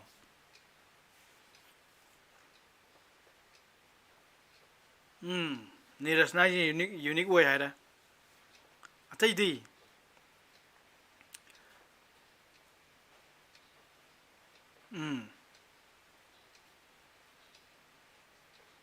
unique way chume atay na hare aduni aina prince mamai thai haje prince na khalui jina 2 gi me se 4 da tai -2 gi me su 4 tai yare ko aduna unique way dressine unique way unique ai better di gano aina habdo prince aina habdo unique hai nang unique na somdo in chakre ba ani ni ta sam aduna te unique hai better di -2 hai ba ngang ja magi mami kya lege ba -2 gi mami ja 4 khatang leba 4 den leite ba aduni unique way ba hai ji mami mu thang leye nang khalu je na -2 ju 4 da sali adagi 2 ju 4 da sali aduni unique way da habni asi ade -2 gi mami ama den leite 2 gi ju mami ama den leite ado mami do manai hai ba ne ado darkar leite mami mana bai de khoi darkar leite mami do tongan bu unique way ga dum ne habne yare go sini yam lan geli je yam confusion thui je mit thak pai tar yare go hai lo chum me si yare go si ado function nai je kai no ai khang ne lor ni function nai tar de nang input ama pisen ba adu ga unique output ama tholak dum ne function nai je nang na pisali khudingi unique way ba one and only one way ba output ama dum pithor kana pari da nang na pisali khudingi se pari da bu paisa pisan tar ba aina lai dum tak turam ne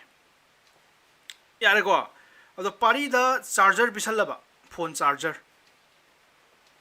adu aina kaino unique way ba pot ama dum tor aduni se suppose pari da kaino na Vidalakshmi na achapot pizere khala ja adu da aina mangonda like ta e khala ja adu ga mo prince na ju achapot pizere khala ja na sai sapot se pari da rice cake pizere khala ja ba kaino na Vidalakshmi na adu aina Vidalakshmi je like ta khi ba hai be thadi input se rice cake ni adu ga output se kari ne ba like dak ne ba ado mathang da na mo prince na mo sap ma na ba rice cake to pisal le khala ja prince na adu da ina prince da like tak pai mahutta aina kaino to re khala ja ba kai tau ji prince ki masam gak pi re khala ja adu ita de ai je function na tram ne ba kai no ai kan da pisala bo po de sap ma na ye prince na ju rice cake pi je ye ngonda kaino na ju Vidalakshmi ju rice cake pi je ado tongan ba thapok win tau gre ina output to Vidalakshmi da na ina like tak pi gre prince na masam gak pi gre adu ya de rice cake khang pi gi na rice cake na to handu ingon thabok se ama khang to yudom ne idea ni to thokre ba output ani le gre ba adu ne ba unique way da bai je samana pot gi tongan ani thokre ba unique way dia yare go si gyan tare lo re function je kaino adu function makhal khara nei na ji sir also define the definition of function a bit wrongly ai ga mai define de ba kaino la na ga mai define de ba ya le ai definition la na define to gi de ko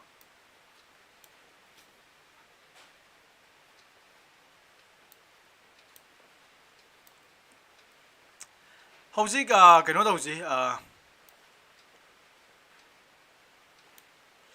function मखन खर तौजे दुगा अखोइगी अदुगा question class वाक अम होलग लोइसनजी यारे को अदुनि से सम सी याम important word न को अखोइ जे इना हाबदो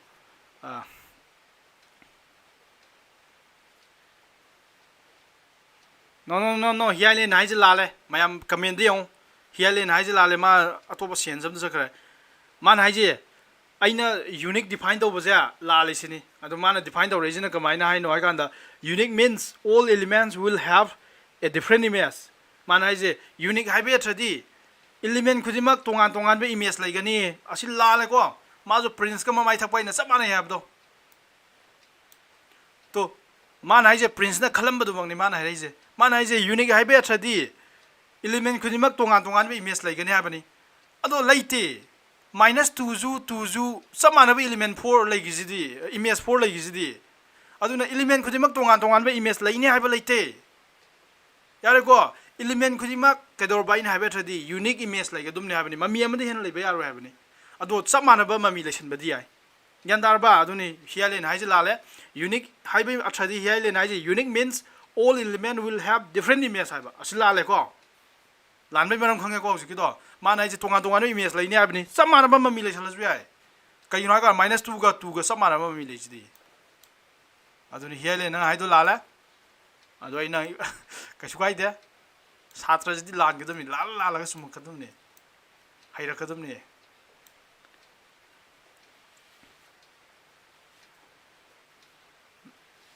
no no no no लान खनबैनि आइदि concept तो खितंग लुरकपगी यारे को अदु यो हौजे होई तिंगंग gi मरक्तनि लाइजे तिंगंग मयाम लैजे तिंगंग न यु बजु मयाम यावगरे को हियालेन तिंगंग न यु गरे अदगी कइनो जु तिंगंग न यु गरे करी प्रिंसु तिंगंग न मयाम यु गरे तिंगंग याम यु गरे को अदु तिंगंग यु द्रिएते ngैजे कइनो गुम्बा तिंगंग यु द्रिजे कना कना का सुषमा जुना साइ तिंगंग खरा युगी तिंगंग यु द्रिजे लारिसा यु दे अदगी बोइनाउ यु दे अदगी संगीता यु दे अदगी लेमरेम बि यु दे मयाम यु द्रि को यु द्रि मयाम जे मोय हाइरेन लौगनु को तिंगंग यु रि मिदुने हेलदुनि को हाइरक पाय तिंगंग जिम यु गदुने यारे को अदु यो हौजि मथा मुक तिंगंग मु युहलजे लारिसा तिंगरांग युग्रे अदुगी ngasi युरक्तबनि यारे some function in the are graphs what function खर दौरने तो graph ओइने यकलाने हौजि important ओइ जे यारे को graph हाइ तारि कइनो graph हाइ तारि नंग क्लास 10 तौगरे यारे को सिजे नंग graph एक तारि कमाइ यकलकने से graph हाइ बेथदि इराइ लाइदा graph हाइ तारि x axis y axis लेरनि यारे को अदो क्लास 10 तौगिबदा हाइफे रिमाइंड तौजि को सिरा 0 1 2 प्रिंस आइन हाइजे बुया निंग्रो नंग तिंगंग खर युरे हाइजे नमु शाव लेरगनि को तिंगंग युरे हाइबगे 1 2 3 4 5 6 zakir nang bu yengibo sila ko ado sina -1 -2 -3 -4 -5 are ko sina 1 2 3 4 5 6 7 8 9 10 यारे को zakir yengi ko हौरजे हौजे यो आइदि सेगी फंक्शन हौजिदा पिगरे को सी फंक्शन जे कनाने बा f of x equals to x square high function दुने बा ग्राफ ओइनि x एबा खोय ग्राफ ओइनि ये को a फंक्शन दि नट खिद्रबनि यार को मरम दिगे युना 0 जे ममि लाइते 0 जे लौथो जिने यार को 0 लौथोगे हाइदि फंक्शन ओहेन गे आइतादि 0 जे बु लौथोखि तारि फंक्शन अदु मोइदुरम नत्रो 0 जिना येलगने बा फंक्शन ओइगिद्रिदो अदु 0 लौथोके 0 लौथोगदि नंग फंक्शन ओइगिदुने बा अदुना नंग सी कमाइ हाइनि सिजे फंक्शन वन गाइदा 0 थोक तारे अदुना नंगना सी इरक्प मतमदा मागी डोमेन जे कना ओइने इरने बसा सुमाइ इरने इंटीजर -0 0 यावद इंटीजर खुदिमा एक्सेप्ट 0 हाइनि को -0 हाइजे अदुइ तारे माउजे फंक्शन वरने यारे को कइना 0 यावद्रमि नंग हाय यारे ओ मोंदो लैबा ममी खु एलिमेंट खुदिमा यूनिक इमेज लै हाय यारने यारे को अदु सी फंक्शन वरे अदु 1 जे कना चलेबा अखोय ग्राफ देख थोरकसेबा 1 जे कना चलेबा नंगना सी ग्राफ ओइनि एक तारि को असमाय थमाने सिने x नि सिने y नि यारे को x ता नंगना y लोब मतमदा y दे क्या तानी y हाइसे कनामत नते ngasi de खंगे लौरो फंक्शन बु हेक नाइन रक तारबा मेथ्स ता नु हौति ngasi दगी नंगी फुनसिदा f of x y रक तारबा नंग y ने न दुम रिप्रेजेंट तगनि सी मदुम खंगो f of x y रक तारबा अदु y ने ना अदु तारि सी जे y ने अदुने f of x equals to x square हाइजे y equals to x square हाइबा सब मानै बा सिंगा सिले खंजु लरो यारे को y equals to x square हाइबा सब मानै अदुने x ता 1 लौ कांदा f of x ता क्या तागी 1 अदुम तागी नत्रा सिले 1 अदुम ताने x की वैल्यू 1 होइबा मतमदा y की वैल्यू 1 होइनी x की वैल्यू -1 होइबा मतमदा y की वैल्यू 1 y x की वैल्यू 2 होइबा मतमदा y की वैल्यू -2 सॉरी x की वैल्यू 2 होइबा मतमदा y की वैल्यू 4 y x की value minus 2 होइबा मतमदा y की value 4y x value 3 होइबा मतमदा y की value 9y minus 3 होइबा मतमदा 9y ने सी यारे को अदु इतारदी 1 होइबा मतमदा कना चलनी 1 होइबा मतमदा मा 1 होइ गिबने अदुना नंग सिरा पॉइंट से लेरे तो 1 का मा 1 x value minus 1 होइबा मतमदा कया होइ गिबा 1 होइ गिबा दु सिरा minus 1 ग्यान दारे को x value 2 होइबा मतमदा क्या दागिबा 2 होइबा मतमदा 4 दागिबने अब 4 मा पा 2 4 मा पा से थमनी ग्राफ एक पनंग क्लास 10 दा हैरामने दि खलिको लंचेन बदंग ग्राफ एक काव ग्रबो लंचेन बदे इन हाबदो नोय म्यांग मान दे हाबदो क्लास 8 हंदा क्लास 8 का बंगांग नेबा अदो मा क्लास 8 का कान का रजु क्लास 9 10 लोय लोय ग्रबने लंचेन बदंग आइना क्लास 10 दा ग्राफ तम गिबदो नंग निंजंग इबो अंत निंजंग दि कमेंट पिरो आइना ग्राफ जी ज्ञान ताब्रा -2 न दिखाइ सकरम नेबा 4 दार नेबा 3 न दिखाना चलने 3 न दि 9 नत्रा अदु इतार दि 9 -3 न दिखाइ सकरनेबा -3 न दि 9 नंग साइडे इन ताइजु ज्ञान ताब्रो न कमेंट पिरेज दिन नयाम बरमनि नंग गिदि कमेंट नम तो पिरक्ते असुमाइ दरो नबाइनी जो अमना लैपटॉप तै पाइरै अमना कंप्यूटर तै पाइरै अमना फोन तै पाइरै नि दन नबाइनी जा अदो नंग नसिनाव को अदो ईमेल अमगा सेमो नंग इसिगी सोयाम दिबियन द कमेंट पिरक पजिदि ननाव पारा नंग लाई ज्ञान ताद्रेबा ओ सुमे सुमे सुमे सुमे सोयाम दिबियन गे हियालेन सोयाम गाइरा यारे हियालेन आइजना कनो मयाम्बा अदो सोयाम दिबियन आइजना लंचेन बोइदुने अदो सिलेरा को अदो इतारि ना होजि जॉइन तौरो सुमाइना ज्ञान तारनी ईमेल आईडी पाइद माले अनि मक पाइर मे ईमेल अनि पाइर मे को यारे यारे को नंग ग्राफ तो सुमाइ तारने यारे को ग्राफ तार अदुनी ग्राफ एक पाइ सिनी इलाइ लाइ नत्रा अदुना like the function special function आइ तारि नंग द इंपोर्टेंट वेब फंक्शन खरा मोइ ग्राफ पिरमे बदु येंगजेव पेज नंबर 38 फाक्तो अदुगा माना साइजे some function and their graphs आइ मोइ graphs कितंग चाहलक्सिको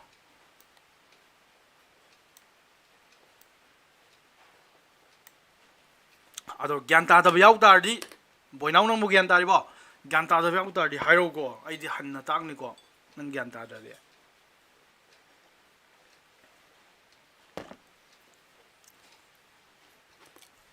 yo some function and their graphs moi graphs sing hab yara ko yengji identity function ahamda maming de loi nangonda motivate to godum ne identity hai je kai no je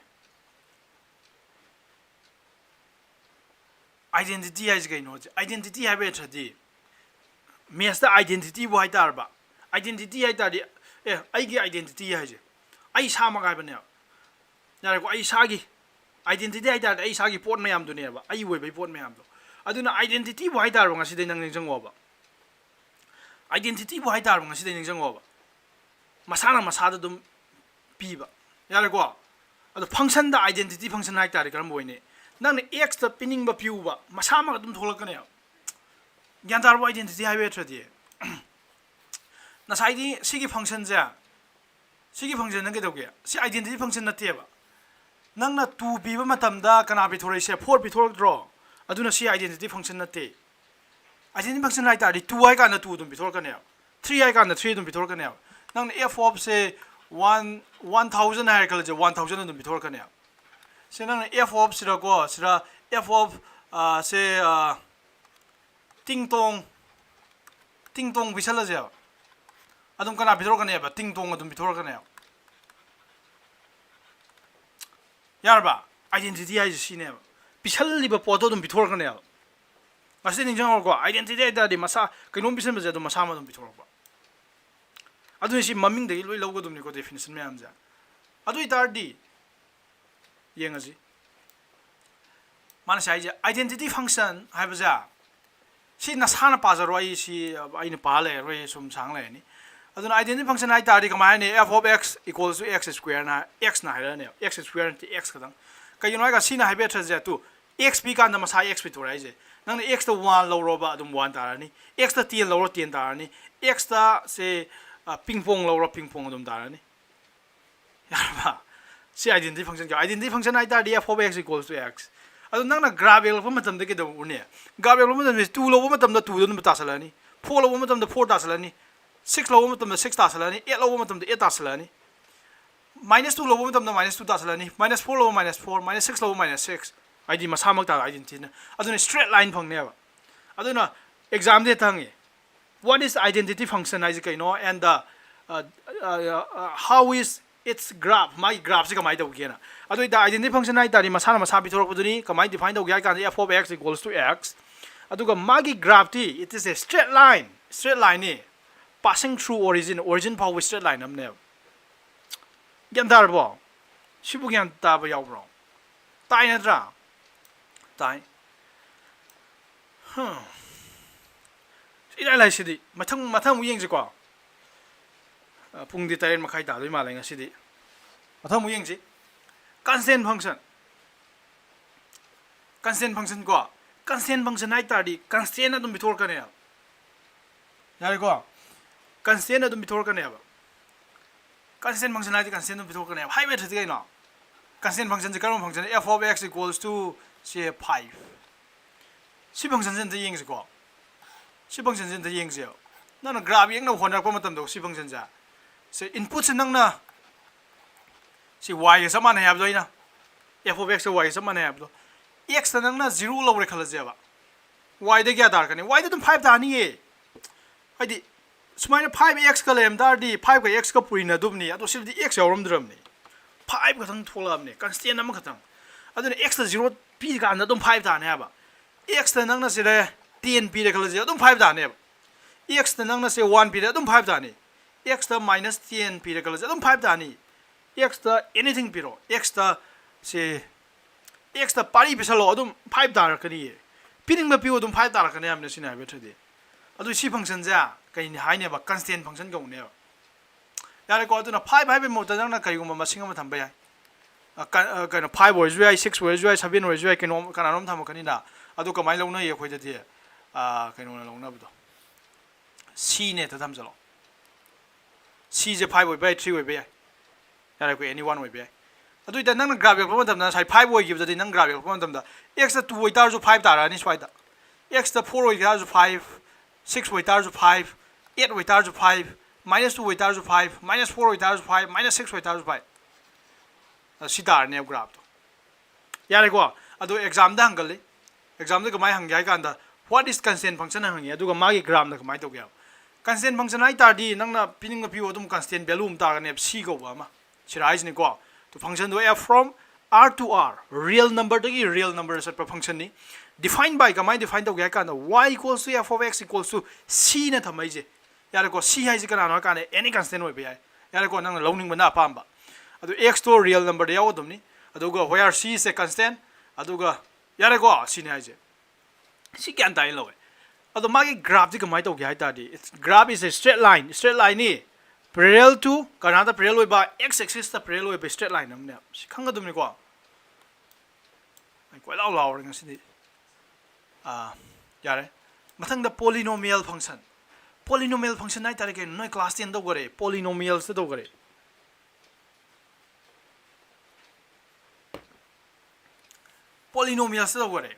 kai do gore ke polynomial da akoi polynomial da kai do gore class 10 da polynomial ai tare quadratic polynomial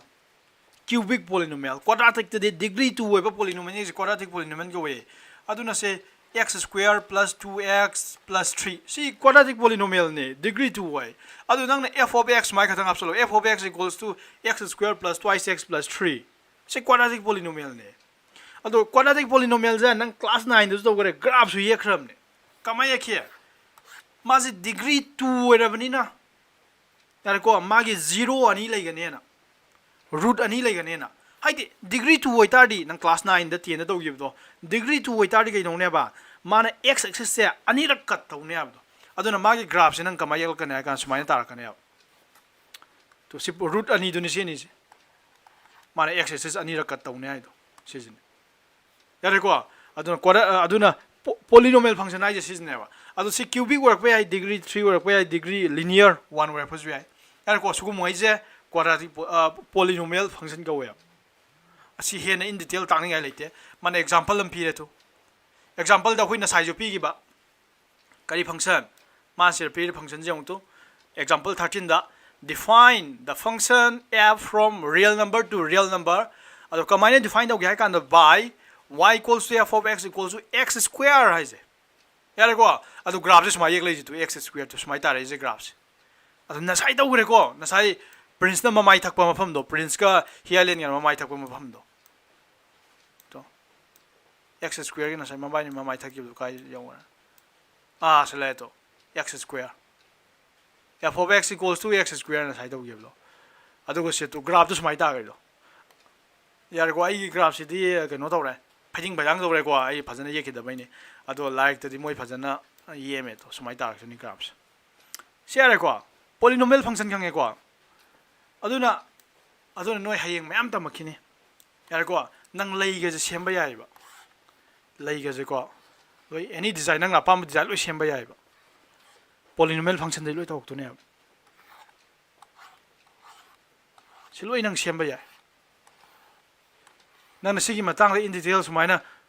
lei ga semning banang graphing to ba graph to roge equation ga namang lei ga semba sima tang da tamning ta na ngon da message saro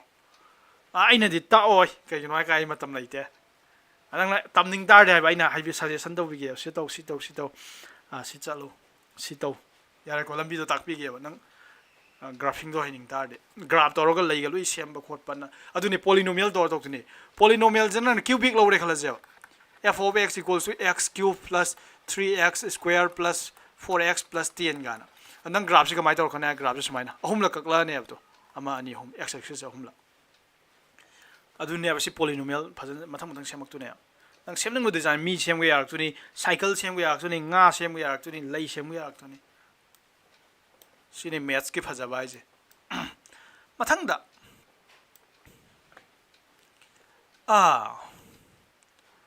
okay mathang da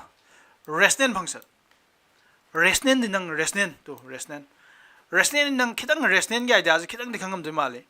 resonant ji kai de khang ga kan da resonant number de khang gare resonant number ki definition da p by q na game ne adumaina resonant function ai tar di mathak ta ju function nam le f of x makha da ju nang function number g of x f of x 0 ani ma function ga ta ni ko yan da re ko function ji f khatang na represent tawne ha bele te g na ju represent taw bai adagi p na de amba polynomial na represent taw re ado f g h na ju h of x function we bai nang ya pa mani ko na pa mong de represent taw bai ado sumaina function ani gi mathak makha win leiba resonant form da aduni adu makhani function ji bo resonant function go ado makha ja 0 we bai de ko g of x is not equal to 0 how ju bau da angka da makha da 0 we value je kya ta ge kanam da pingam dri ko sinoi khang 2 by 0 ge answer je kana kaya ta ge je kanam da pingam dri ko masi bau da 2 by 0 value kya ta kana hayam ge 3 by 0 ki value kya ta kana hayam ge ngasi bau da ko kanam da na 2 by 0 kya no 3 by 0 kya no kanam da pingam dri ko makha da 0 le be sya de adu gi ni mathak makha bu hek lem tar ba makha do 0 oi de na dum palang ne ab lai khujing mak da kai no ga hauju bo khang dri ba ko mathak makha smaina something divided by something lem ja de makha do 0 ba ya de na dum hayam gone sin like to jo noi like to jo hybrid ko sirai je mana je resonant function je are function of the type of f of x by g of x hai ado f of x amasung g of x hai are polynomial function of x function ngata ne f of x is g of x hai ado ko mana je where g of x is not equal to 0 makha gi g of x is 0 ta ya de ai yare ko asima yare resonant function khangye lo re ado graph hectare di resonant function am define do ko mane example lo re to resonant function ki example am yeng ji ko to example the f of x equals to 1 by x resonant function oi gadra woi ni sikana hayam ge f of x equals to x resonant function lo no the f of x equals to 1 by x ya si resonant function la kana hayam ne resonant function ai ta di mathang makha function amam lai ga f of x by g of x ki form da lai ga asi resonant function lo sing lo lo kari kino asi resonant function ne ai ge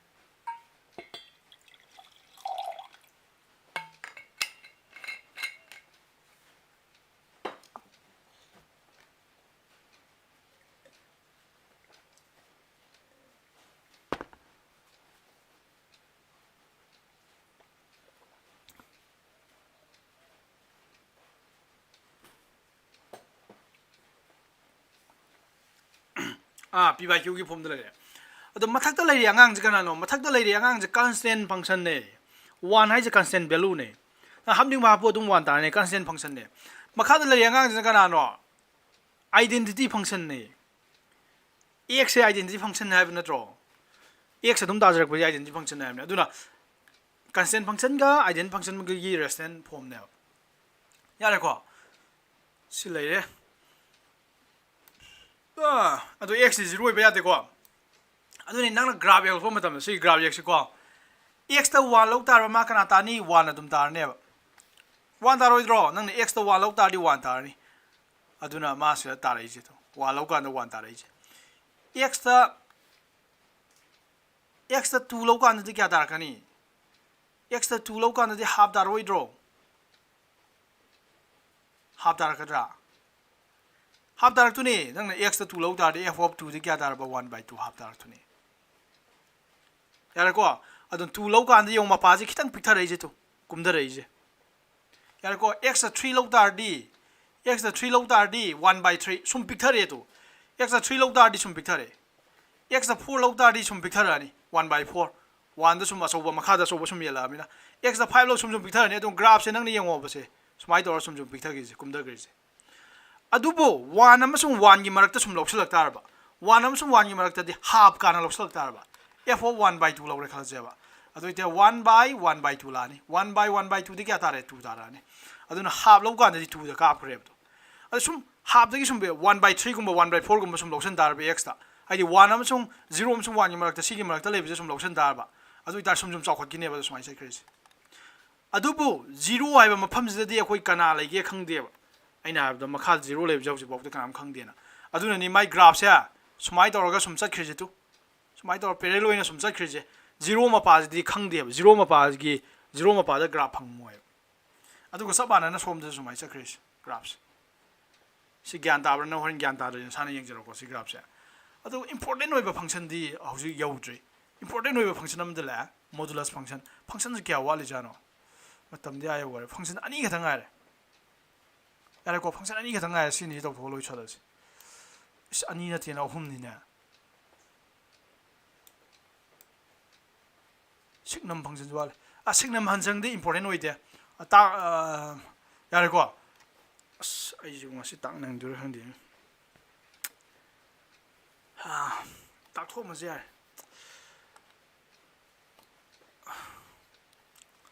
modulus function oh modulus ti noi tau ju gram ne class 10 da modulus sai ta ri ka ba modulus of -3 je kya ta hai ba modulus of -3 कनाई हमगे modulus of -3 आई मिनट तरा दंग ताकी no एदोना इसिंग अंत कलुगे modulus of -3 से क्या तागे दाइना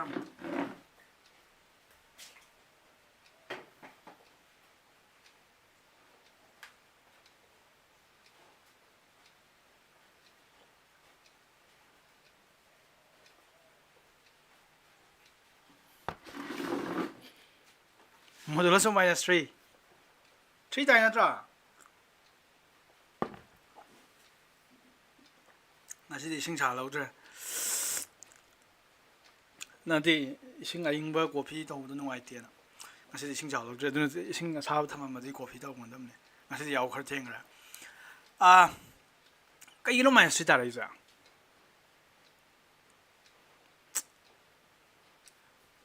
minus sorry 3 ta rai ji ge no atem ti sigi man da di -3 lai jab ne se -3 lai jab ne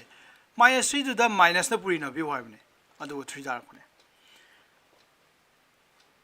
3 dum ta de se be ne ya modulus function ki rule je khang da bai ne modulus function ki rule je kai no modulus function ki rule je kai no ka Bidalakshmi kari no hallo ai jibo modulus function ki rule je kari no ai kan da kari guma positive number wem tar ba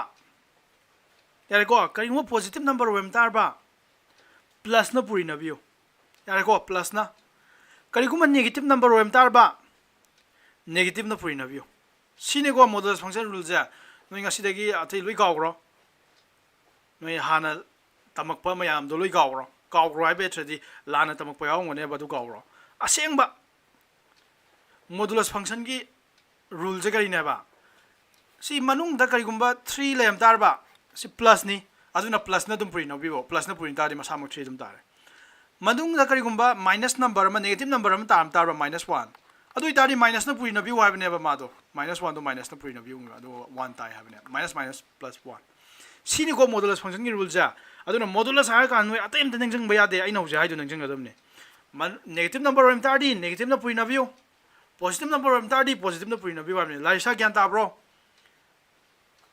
aduna modulus function ja kamai to define to kani moni ngau ko sira modulus function ji kamai to define to kani ka anda f of x yare ko modulus function je kamai na hai ba ko minus wi nei modulus of x minus wi nei kamai to define to kani ka anda to ai bracket thamai je makhal ani thong la tu re ko plus na puri na gi nei plus na puri na di plus te koi thamna de aduna plus x pu di hai ga dum ne ba se ado high real plus na puri na kani karam kanda if nangi x to oh my god there is some condition I can't control it kaino argument to bi dialogue ko plus x hoy gani if karam kanda nangi x to na kari gumba 0 dai saw ba nga mo em tar ba 0 dai saw ba hai tar di plus value or plus hoy positive value mo em tar ba plus na puri na kani modulus function ki definition jene adun loi gawro noi modulus function mamang ai da la na to pham yam do adu minus na puri kani minus x if karam kanda nangi x to na khambra 0 di pick pa masingam tam tar 0 di pick pa tar di negative number hai bane 0 di pick negative number ne adu tam tar ba adu tar di minus tar kani minus na puri na kani adu 0 da di dum 0 ta bi usne 0 if x ki value na 0 oi tar di 0 dum ta bi usne हाइंगे modulus function है जे कइनो हाय कान सिजबु इंगा मद्रो modulus function से लैरे plus x तारकनी करम कांदा x दुना 0 दे चाउ कांदा minus ना पुरिना रगा माइनस x तारकनी करम कांदा 0 x दुना 0 दे पीएम कांदा अदुना नि मॉड्यूलस ऑफ -3 हाय कांदा नोइना 3 तारे ना जले दो मरम दि कइनो खंगरि दो करिगिनो हाय कांदा माजि नेगेटिव नंबर माइनस होइबा मसिंग अमा होइबनिना को नंग ममांग द माइनस ना पुरिना रगा माइनस माइनस प्लस 3 तारकुने अदो modulus of 3 3 dai ke ginoi ganda mas plus web na plus na puina done ma sang plus ta jare na sibuk da gyan ta do yaw ro zakir gyan ta dro boinau gyan ta bro adagi prince nang bu gyan ta ri possible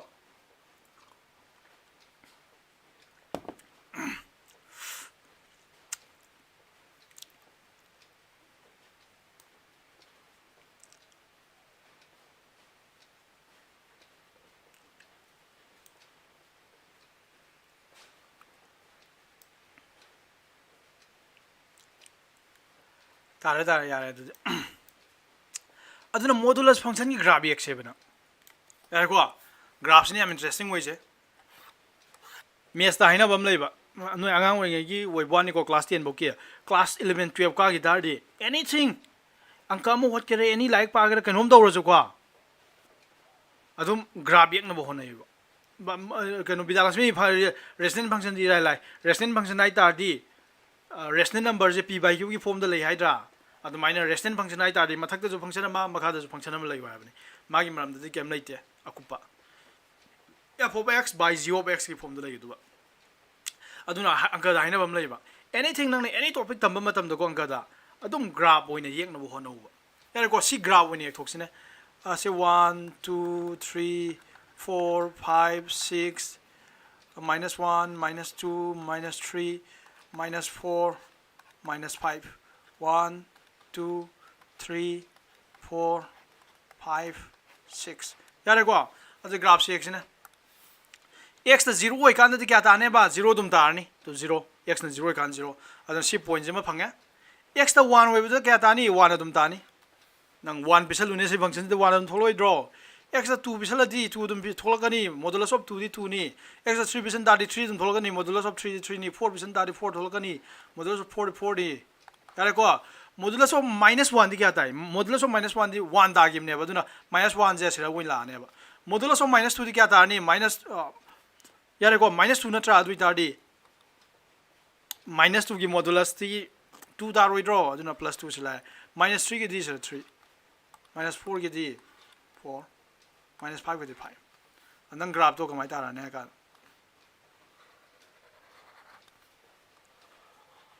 B shape तार खने अब B shape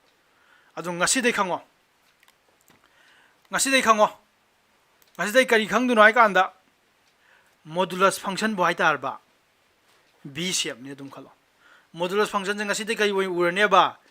B shape ne can I say here I say so basically a modulus graph is a underwear with no elastic elastic out of underwear okay modulus function khange ngasi modulus function bo arba B shape ne dum khalo adagi mathang da signum function loidore signum function di dai lai signum function je noina sa jo friend pa jo go signum function ai tar de se karam ta te signum function ai chile nong da kano lai real number lai ra signum function ai ja kama hai gya kan da sira 0 1 2 3 4 minus 1 minus 2 minus 3 yara ko aduga masira ju 0 1 2 3 minus 1 minus 2 minus 3 signum function ai ja 0 na di 0 da sarpiro yara ko signum function je nang jona sagi function ama puthok chaba yai ko mi na puthok ram ga tani signum function ya modulus function mi na puthok ma tani ko nang gi ju na sana function ama puthok ya di yare nang power do kaino larisa na puthok di larisa function nai do ne yare ko 0 na 0 da sat la ba signum function ai je 0 na 0 da sat pio adu 0 da jaw gi ba positive number mayam do adu kana am da sat keno ba 1 da katang sat pio 0 da wek jaw gi tar ba 1 da dum sat pio 0 da 0 da dum sat pio adu kari guma negative number mayam do na kana sat ne ai kan da negative number mayam do na kai sat ne ba negative 1 da sat pio signum function gi rule ji sam sam f of x ar ga signum function boy tar ba to select ko romana 4 do signum function ai do 1 dagane ba karam kanda if nang x nu na kadro ba 0 de chaw ma singam da to 0 de chaw positive number log tar ba 1 tani 0 dagani karam kanda x ki value de 0 e kanda to 0 and 0 sa na do the minus 1 tani karam kanda x ki value de na kadro ba 0 de pe ko ma singam oi tar minus 1 tani sini singnam function ai isam jam mi ko singnam function ai ja ka shulu de khale loi tho ji amna khathang ai greatest integer function na ai khitang thumal labo greatest integer function sisu concept sam sam ko greatest integer function ai ja modulus function da koi kamai na represent taugi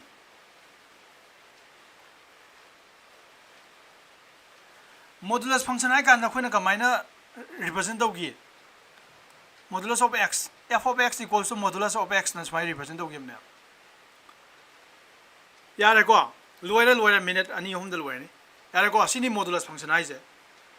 aduga greatest integer function da dinang kamai ra kanya kan f of x equals to greatest integer function smai roi ko greatest integer function kamai ra kanya kan smai ra kanya si third bracket ai ra kan mai da ne se ja ai ka yare ko third bracket smai to kanya gyandar bo sibo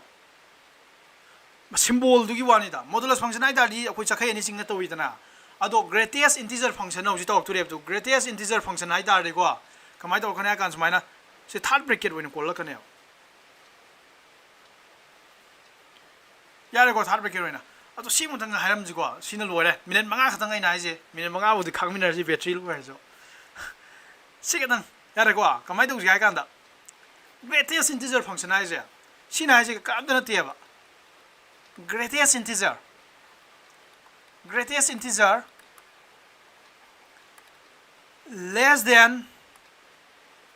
less than or equal to x haibane aduna greatest integer function ai ja asang boda nang kamai na hai ni ai tar di greatest integer less than or equal to x x sai pick pa natraga x ka manaba kwai chaw integer haibane si mun ta ho go x sai pick pa natraga x ka manaba kwai chaw integer haibane adu yengsi ko f of 2 je f of se f of 2.5 hairse nang kamai rakani adu itari symbols de igai tari 2.5 hairse mai rani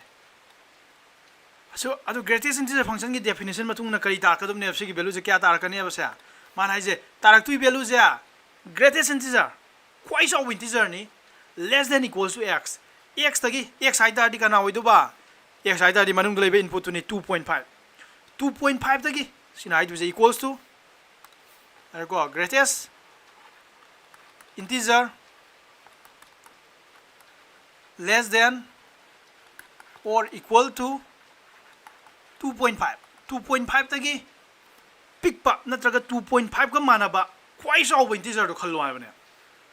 adoi dari 2.5 tagi pick pa natraga 2.5 ka manaba integer kana kana lai 2.5 tagi pick pa 2.5 ka manaba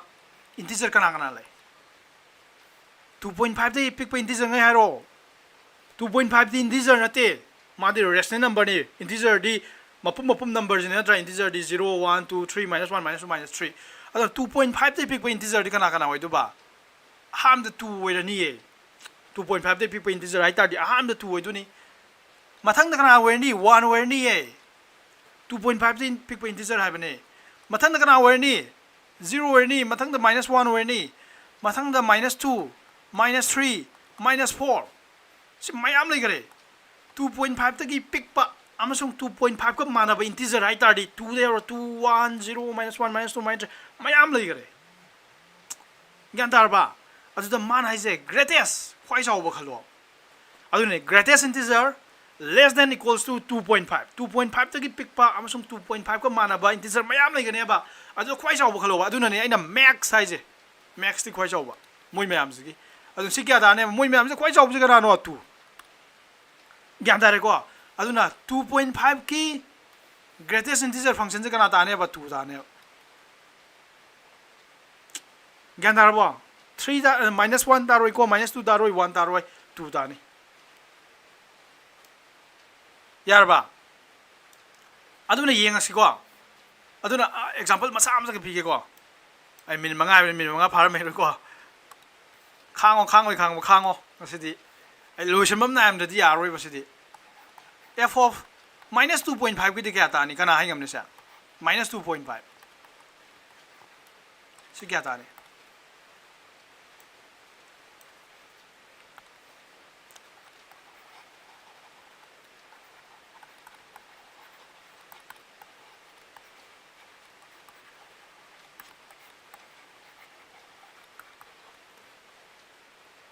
larisa minus 2 tane hai ra kaino na lemrem bi minus 3 tane hai ra hielen minus 2 tane ayama minus 2 ngata ni minus 3 ro minus 3 hai ra minus 3 jo hai ro minus 2 jo hai ri kana no khangda ko karam na sumno khangda minus 3 hai bu minus 2 hai bu ma ko minus 3 jo ma hai minus 2 jo ma hai adu yenga ji sre yango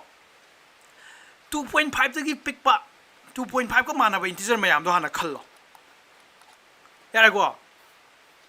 number line yek pa matam da sir 0 1 2 legare sir minus 1 minus 2 minus 3 minus 4 minus 5 legare adu 2.5 se kai dele sorry minus 2.5 se kai dele minus 2.5 se minus 2.5 se kai le se lai re minus 2.5 to sine minus 2.5 minus 2.5 ai tadi minus 2 amasung minus 3 ki marak ta lai du na tro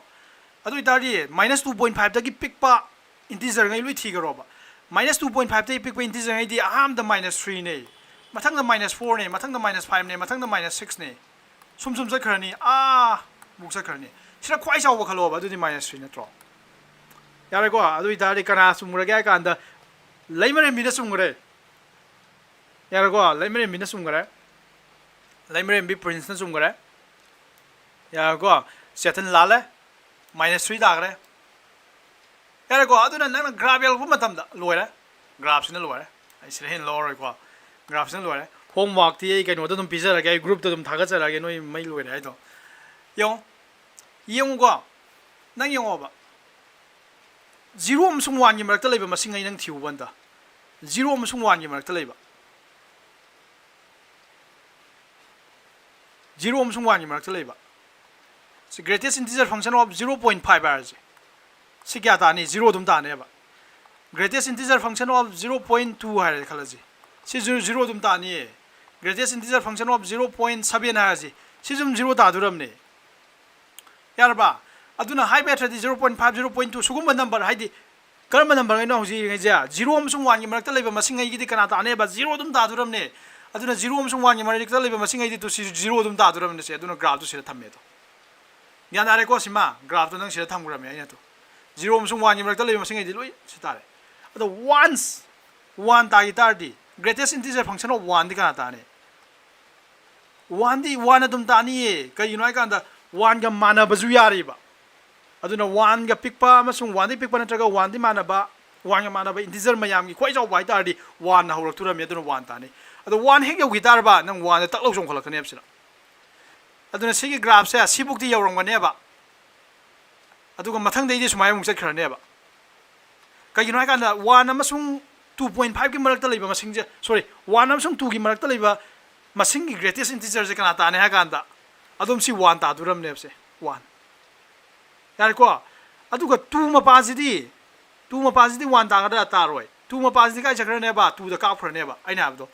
greatest integer function of 2 दी क्या ताने बा 2 दुम तारकने हाबदो अदुना मा 1 तारम दुसि कदाय बुंनो हाय कांदा 1 दे होरगा 1 गी योरम दाइबो क्वाइ नकपो 1 गी योरम दाइबो मा 1 तारम गने बा 2 हेगे उयो मा पकलो का खकिने बसे तो 2 तागिने बा अदुगा सब मानना दुमाइना 2 अमसुंग 3 गी मरकता लेबे मसिंग आइदे लोइ 2 तागने बा